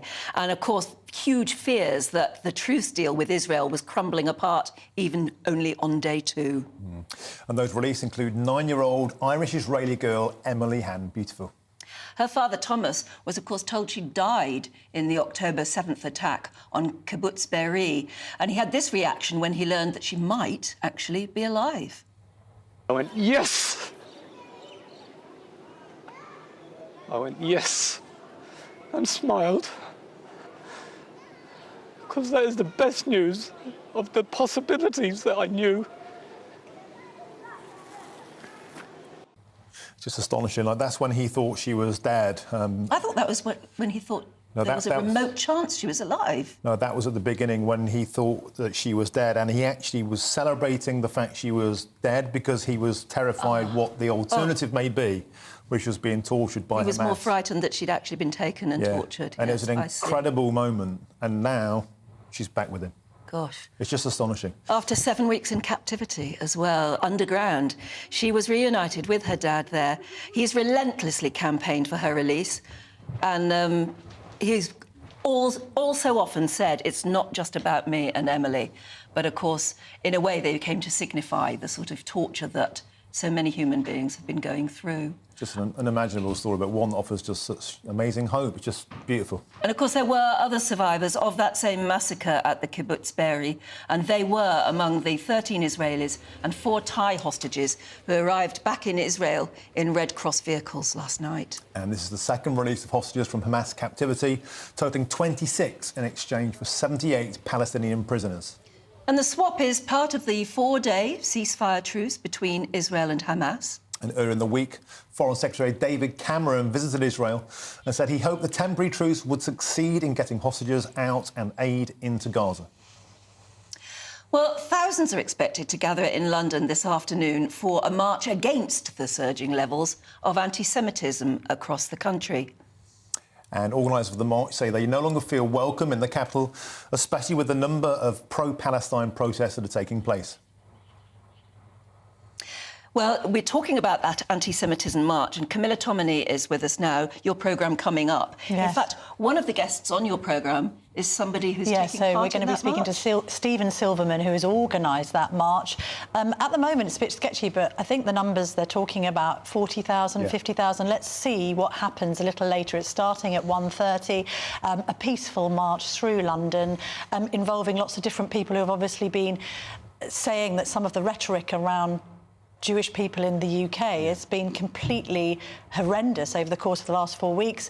The campaign against anti-Semitism seen this extraordinary rise in Jew hate. So I'll be asking him, you know, what's the motivation behind the march? How bad is anti-Semitism? And is there an end in sight in light of what's happened over the last few hours and the release of some of these hostages, which of course is positive news. But the whole situation in the Middle East remains precarious.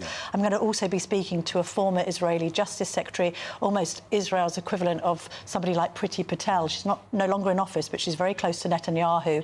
Obviously, I'll be asking her, look, what's going to happen next? Is Netanyahu the best person to be leading Israel through this? There's obviously question marks over the proportionality of the response to Hamas. When does it end? You know, they want to destroy Hamas, and I think everybody supports that aim, but at what cost to the people of Gaza? How much further can they go with this? They've got to keep the Western world on side, haven't they? And make sure that there is support for what they're doing in a proportionate way. And I wonder if the images of hostages being released, which are so moving and so positive, will affect that mindset, because Netanyahu has been adamant this will not end until Hamas are absolutely eradicated. But if a ceasefire looks like this, will the pressure increase for more of that approach? I mean, they're obviously saying that they're avoiding that term ceasefire because they don't want to concede anything to Hamas. And there's a legitimate fear, isn't there, that Hamas just takes any opportunity in a ceasefire to regroup, rearm and re-attack. But what does the future of Gaza look like? You know, that's the question that we need to answer. How will it be governed?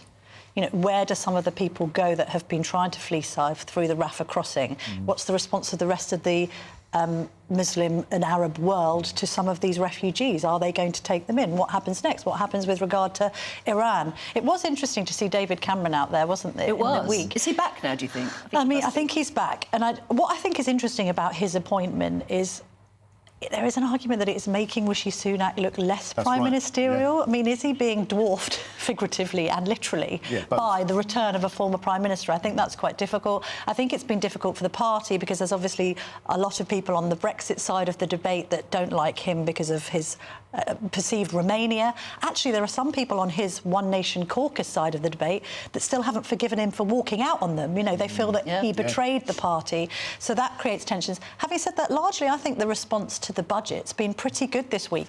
Ordinarily, you'd expect the newspapers on the desk here, the Sunday papers, to have found some chink in the armour, you know, oh my goodness, a kind of pasty tax moment where, what have you done? We've revealed everything that's wrong with the budget. Actually, not that much negative coverage of it at all. We've moved on to some of these immigration stats, of course. And it's really interesting what's gone down so well with the electorate are things that I wouldn't ordinarily associate with Conservatives, like the minimum wage, the increase in benefits. This has gone down very well with the centrists. I guess that's where they need to appeal to have any hope of winning the next election. It's not bad politics, though, because they have boxed Rachel Reeves, the Shadow Chancellor, into a bit of a corner. Does she turn around and say she doesn't support these tax cuts? Does she turn around and say she doesn't support an increase to the minimum wage and universal credit? I'd like to get the response, and I'm going to be speaking to Stephen McCabe, who's actually also the chair of the Labour Friends of Israel, but just ask for the response on the budget from him. We still don't know what Labour would do with tax and spending, which is important. That's right. And I'm also going to be speaking to Home Office Minister, she's newly appointed, Laura Farage, to find out what are the Conservatives going to do, not only about stopping the boats, but also this extraordinary legal migration number, 745,000, record highs. Are we saying that we're just going to allow the population to continue to expand to 8 million by 2046, or is the Home Office actually capable of clamping down on what appear to be our very poorest borders? And how will that change if Labour get in? They don't seem to have any answers either. No, well, safe and legal route seems to be their answers, but not much more. Aren't you also speaking to somebody who's written a fascinating book about Churchill? I am. Sinclair Mackay has written this great book featuring 90 different encounters with Churchill and other key figures, including people like Charlie Chaplin, Dwight Eisenhower and others. So he's going to be talking me through some of the best anecdotes. It'll be really interesting. There'll be some good stories there. Superb Absolutely. So Camilla's back in, 20 minutes or so? No, actually, 21 minutes. Yeah, OK, right, thank you. Now, as we were saying, thousands expected to gather in London this afternoon for this march against the surging levels of anti-Semitism across the country. And organisers of the march say they no longer feel welcome in the capital, especially with a number of pro-Palestine marches that are taking place. And this was yesterday, as thousands took to the streets then to call for a permanent ceasefire. The Met Police, of course, giving out leaflets warning them against using words or images likely to land themselves in jail. 18 people were arrested. And let's bring in our political correspondent, Catherine Forster. Now, Catherine, you were at that pro-Palestine march yesterday, and it sounded like things got a bit spicy for you. Yes, I've been at many of these pro-Palestine marches, also Israeli vigils since October the 7th. And during the day, they're generally very peaceful, lots of families, old people, a real variety, and no problem. But yesterday, we did have a bit of an issue. We were just about to do a live, and a guy with a loudhailer, a white British guy, I would say, started interrogating us, who were we from? Eventually, I said GB News, and he just went into a rant about us being evil, racist, vile, etc. That attracted attention. We were then surrounded by a number of people, all shouting at us. We were cornered. There were no police in sight. I was shaking. I rang 999. Yeah. Luckily, we then, before they could get to us, saw a police officer, got him over. They dispersed. We've filed it with them. The Metropolitan Police were in touch with me last night, been in touch again this morning. We're going to make a statement. We're going to submit all the footage we have to them, and I do feel confident that they will take this very seriously. It's completely and utterly unacceptable, no matter what your political viewpoint, and I keep pointing this out throughout the show, Catherine. You've been on these marches since the very beginning, and you've been neutral, you've been balanced, you've been fair, you gave them the time of day, you gave them airtime, even when the BBC wouldn't. So it's completely despicable and unacceptable for you to get harangued like that. And what's interesting is that on that leaflet that the police gave out, they did actually say, if you actually start to intimidate people, you will be, against the law, and we will take action. Yes, the police yesterday were handing out these leaflets because they'd rather not arrest people. They'd rather people didn't do the wrong things in the first place. And one of them, looking at it, did say, don't cause fear, etc., etc., using threatening words or aggressive behaviour that could be considered intimidating. Well, my cameraman, who's been doing it for 30 years, felt intimidated. I was shaking. It's not OK. And I do feel confident the police will act. So we keep you posted on that. Good. So what's happening today? There's this, as Camilla was mentioning, this march against anti-Semitism. Yes. So on various Sundays, we've had things like Israeli vigils in Parliament Square for the hostages. We've had human chains in Parliament Square. This is something much bigger. This is specifically a march against anti-Semitism. It's beginning outside the Royal Courts of Justice at 1:30. It will go on for about an hour and a half. They're expecting about 40,000 people. I understand there'll be 1,000 police. And, of course, we've seen a horrific rise in anti-Semitic attacks since October 650%, I believe, in London. 650% boom. Terrible. And schools daubed with red paint, children told to sort of hide evidence of being Jewish. Absolutely horrendous. And that means it's going to take quite a lot of courage for people to go along to that march against anti-Semitism. It will. And I think it will be a real show of support, and I expect there will be many non-Jews there as well, wanting to say, this is not OK, to make Jews in this day and age, feel frightened in Great Britain. So I know a lot of people are going. I will be reporting from there this afternoon, and let's see what happens, but hopefully no trouble. You'd expect today's march to be a much more peaceful affair. I mean, all of the Jewish marches, the pro-Jewish marches, have been very well-natured. Yeah, but it's the troublemakers who might go along just for the sake of it. They have. You just worry if people from the other side might decide they'd like to go along and cause trouble. So the police, let's see, but I imagine it will be very, very heavily policed today. All right, well, stay safe out there. Yes, absolutely. Thank you. Right, it's 13 minutes past 9. Untreated sewage was dumped into UK waters nearly 400,000 times last year. It's difficult to actually get your head around that figure, but this is what the water companies are doing. 400,000 instances of raw sewage being dumped. That's according to the campaign group Surfers Against Sewage, who have released their annual water quality report. It's crazy, isn't it? The organisation also says more than 2,000 people have become sick as a direct result of coming into contact with polluted water. But as our South West of England reporter Jeff Moody now explains, it's not all bad news.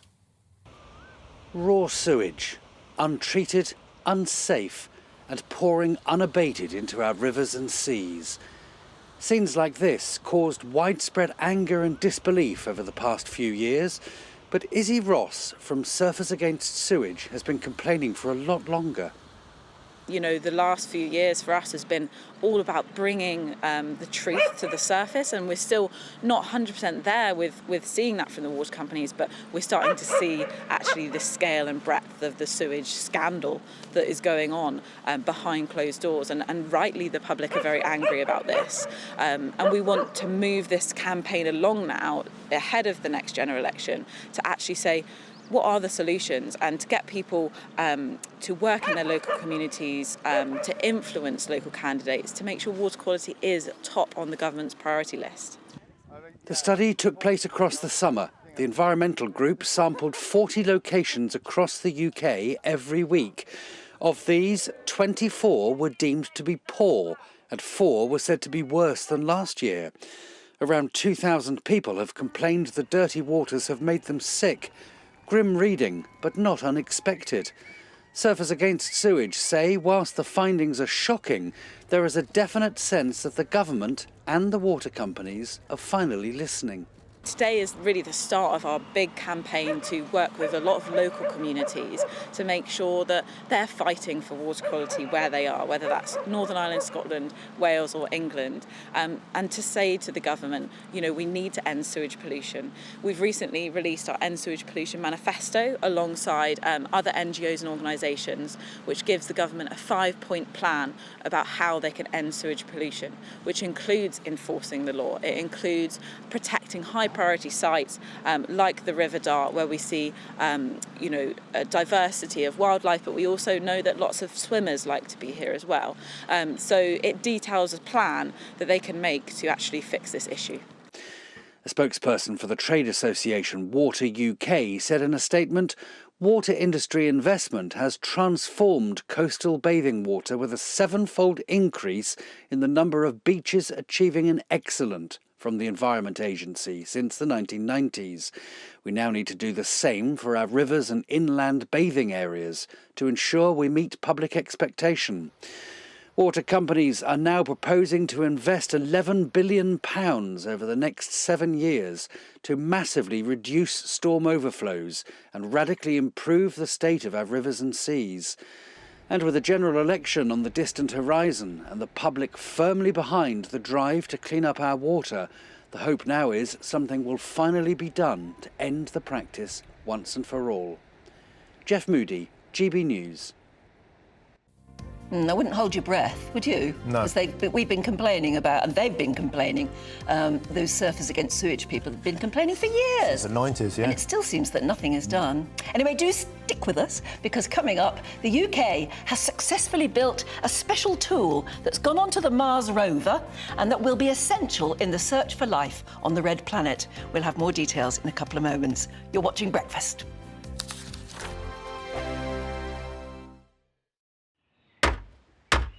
Who is it? We're here for the show. Welcome to the Dinosaur Hour with me, John Cleese. I was married to a therapist. And you survived? I thought we were getting Hugh Laurie. Second best. You interviewed Saddam Hussein. What's that like? I was terrified. I'm playing strip poker with these three. No, thank you. My CDs need to be put in alphabetical order. Are you going to be problematic again? The Dinosaur Hour. Sundays on GB News. Good afternoon, Britain. Good afternoon, Britain. Join us, Tom and Emily, To find out what's happening in the heart of Westminster. and why it matters to you. Weekdays from midday, we bring you the most compelling stories from across the United Kingdom. And from your doorstep to our inbox, That's right, we want to hear from you, GB News. Britain's news channel. I think the most exciting bit for me is talking to people. People who I think are ignored often by the major news channels. We're going to give news they want to hear. There's a voice there that needs to be heard. I think there's a chance here for a diversity of opinion to be expressed, which you don't find elsewhere. It's really exciting. We don't hold back. We're free to say how decisions that are taken here Affects us all around the country. Only on GB News, the People's Channel, Britain's news channel. I'm Michelle Dewberry, and I'm not here to tell you what to think. I'd much rather hear what you have to say. So send in your opinions to gbviews@gbnews.com. Keep them clean, and you never know, I might read them out. With my panel here on Jubes & Co, we debate, we get stuck into the issues of the day on a show where all views are welcome, especially yours. GB News, the People's Channel, Britain's news channel. In the GB Newsroom, we bring you the news as it happens. With our team of dedicated journalists across the UK, we're ready to give you accurate reporting every day. When the news breaks, we'll be there with bulletins on GB News, the People's Channel, Britain's news channel. Your weekend starts here with Friday Night Live with me, Mark Dolan, 8 till 9 on GB News. Big stories, big guests and big laughs as we get you ready for a cracking weekend. That's Friday Night Live with Mark Dolan. Fridays 8 till 9 on GB News. Bring your own drinks. The admission's free. GB News, unlike other broadcasters, isn't obsessed with the London-Westminster bubble. We think there's a nation beyond the M25, and that's why we talk about the issues that matter across the land. Join me on State of the Nation, 8 to 9 o'clock, Monday to Thursday, on GB News. Daisy's listening, and you should too. Tired of the usual focus-tested, pre-prepared Westminster runaround? Well, so am I. So you want higher taxes? Is your department to blame for this? Are you rethinking this policy? Every Sunday at 9:30, I'll be sitting down with those in power to get the truth about the issues affecting you. Let's be honest, we've known about the cost pressures of this project for years, not months. That's the Camilla Tominey Show, a politics show with personality. On GB News, the People's Channel, Britain's news channel.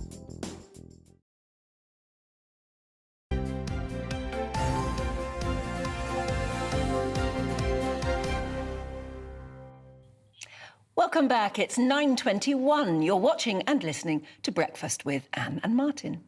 Now, the UK has successfully ousted Russia from building a tool on the Mars rover that will be essential in the search for life on the Red Planet.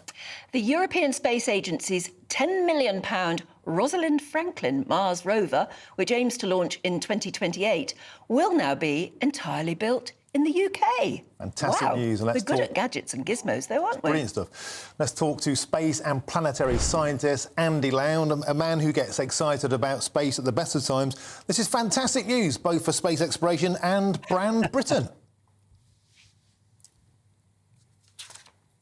Yes, good morning both. Yes, it is very exciting. I mean, Britain's always had contributions to space science and astronomy for a long time. I mean, the idea that we're never part of it was not true. But this is a bigger boost for us. Of course, the Rosalind Franklin rover has had a long, tortured history. It was supposed to originally be launched in 2018, but various technical and financial problems meant that it was going to be launched in 2022. But that got bounced because, of course, the Russian invasion of Ukraine meant that Russia was taken out of the project. And the launch facilities, the cradles that were going to be mounting it, the landing facility on the surface of Mars, all this was going to be Russian, and all that equipment has had to be taken off. That now has to be replaced.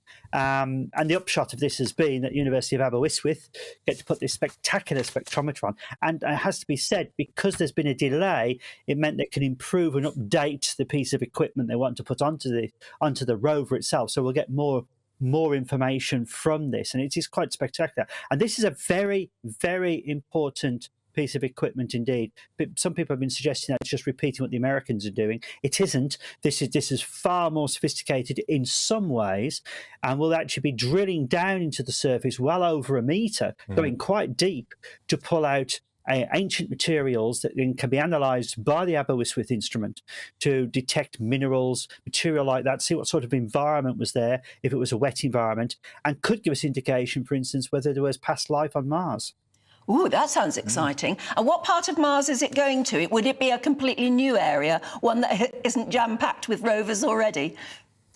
Yes, I mean, they're selecting the areas at the moment, trying to decide which part of the planet to actually put it in. So there's a lot of target areas being allocated. A lot, of course, depends on when your launch time and launch period goes as well, depending on what your trajectory is. So they're actually indicating various areas on Mars, but will be a different area, obviously, to where these other rovers are going, because you've already sampled material from there. Yeah, absolutely. And what, the actual gadget that will try and find life or look for life, what does it actually do? Well, what you're looking for is indications of chemical signatures. So what you do is you would drill down, grab out some of the rocky material, and again, it gets separated for various experiments. And what you do is you put a spectrometer on it, and that will analyse what materials are there, what minerals are there, what chemicals are in there. Some will be forming naturally in a water environment. So minerals that form in a water environment tell you that there's been continuous water there, heat there probably from volcanic activity, and that gives you an idea what sort of environment. So if you say go to any of the hot springs that you have in America, for instance, at Yellowstone Park, where you've got volcanic activity, you've got water bubbling up there, minerals form there, bacteria, for instance, and things form there. And that's what you're looking for, but ancient ones. So you pull that up by looking at the chemical signatures. That will give you, one, the mineral formation, type of planet it was in the very distant past, millions upon millions, if not many hundreds of millions of years ago. And also then, if there are some interesting chemical signatures, you might say, well, that kind of chemical signature can only come perhaps from the development of life or byproducts of life itself. So it's all about, it's really very much a detective story. If you like, it's a forensic story, the NCIS of space, trying to have a look what's there. Oh, I like the way you put it like that. Yeah, and key to that is amino acids, of course. Amino acids, those very, very beginning, early blocks of life. Yes, it is. But we've got to be careful with amino acids, because not all amino acids necessarily mean life. Because we found amino acids, for instance, in cometary debris and in asteroidal debris, which we've got on the Earth. But those were basic amino acids, which aren't necessarily the same ones that would lead to life. So you've got to be really, really careful. And the beauty of this instrument is it's such a fine instrument, the way it can actually do its measurements. Andy, we have to end it there, I'm afraid. Fantastic news. Always a pleasure. Thank you very much. Yes, that's it from us. But stay tuned, because up next, of course, it's the Camilla Tominey Show. Have a great weekend.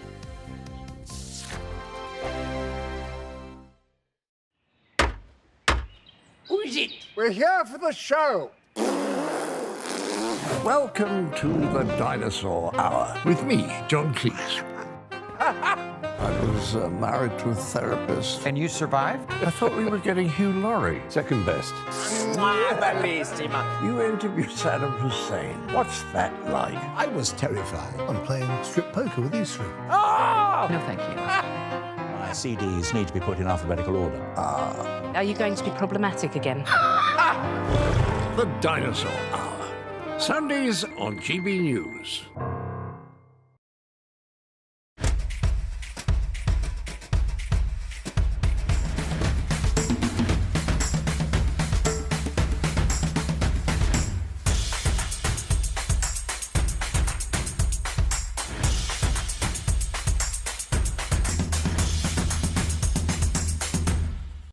Wake up to the headlines with Headliners every morning at 5 a.m. We treat you to the day's biggest stories before anyone else, 7 days a week. You can catch up on everything you need to know before you've even had your kippers. Headliners every morning at 5 a.m. only on GB News, the People's Channel, Britain's news channel. GB News, unlike other broadcasters, isn't obsessed with the London-Westminster bubble. We think there's a nation beyond the M25, and that's why we talk about the issues that matter across the land. Join me on State of the Nation, 8 to 9 o'clock, Monday to Thursday, on GB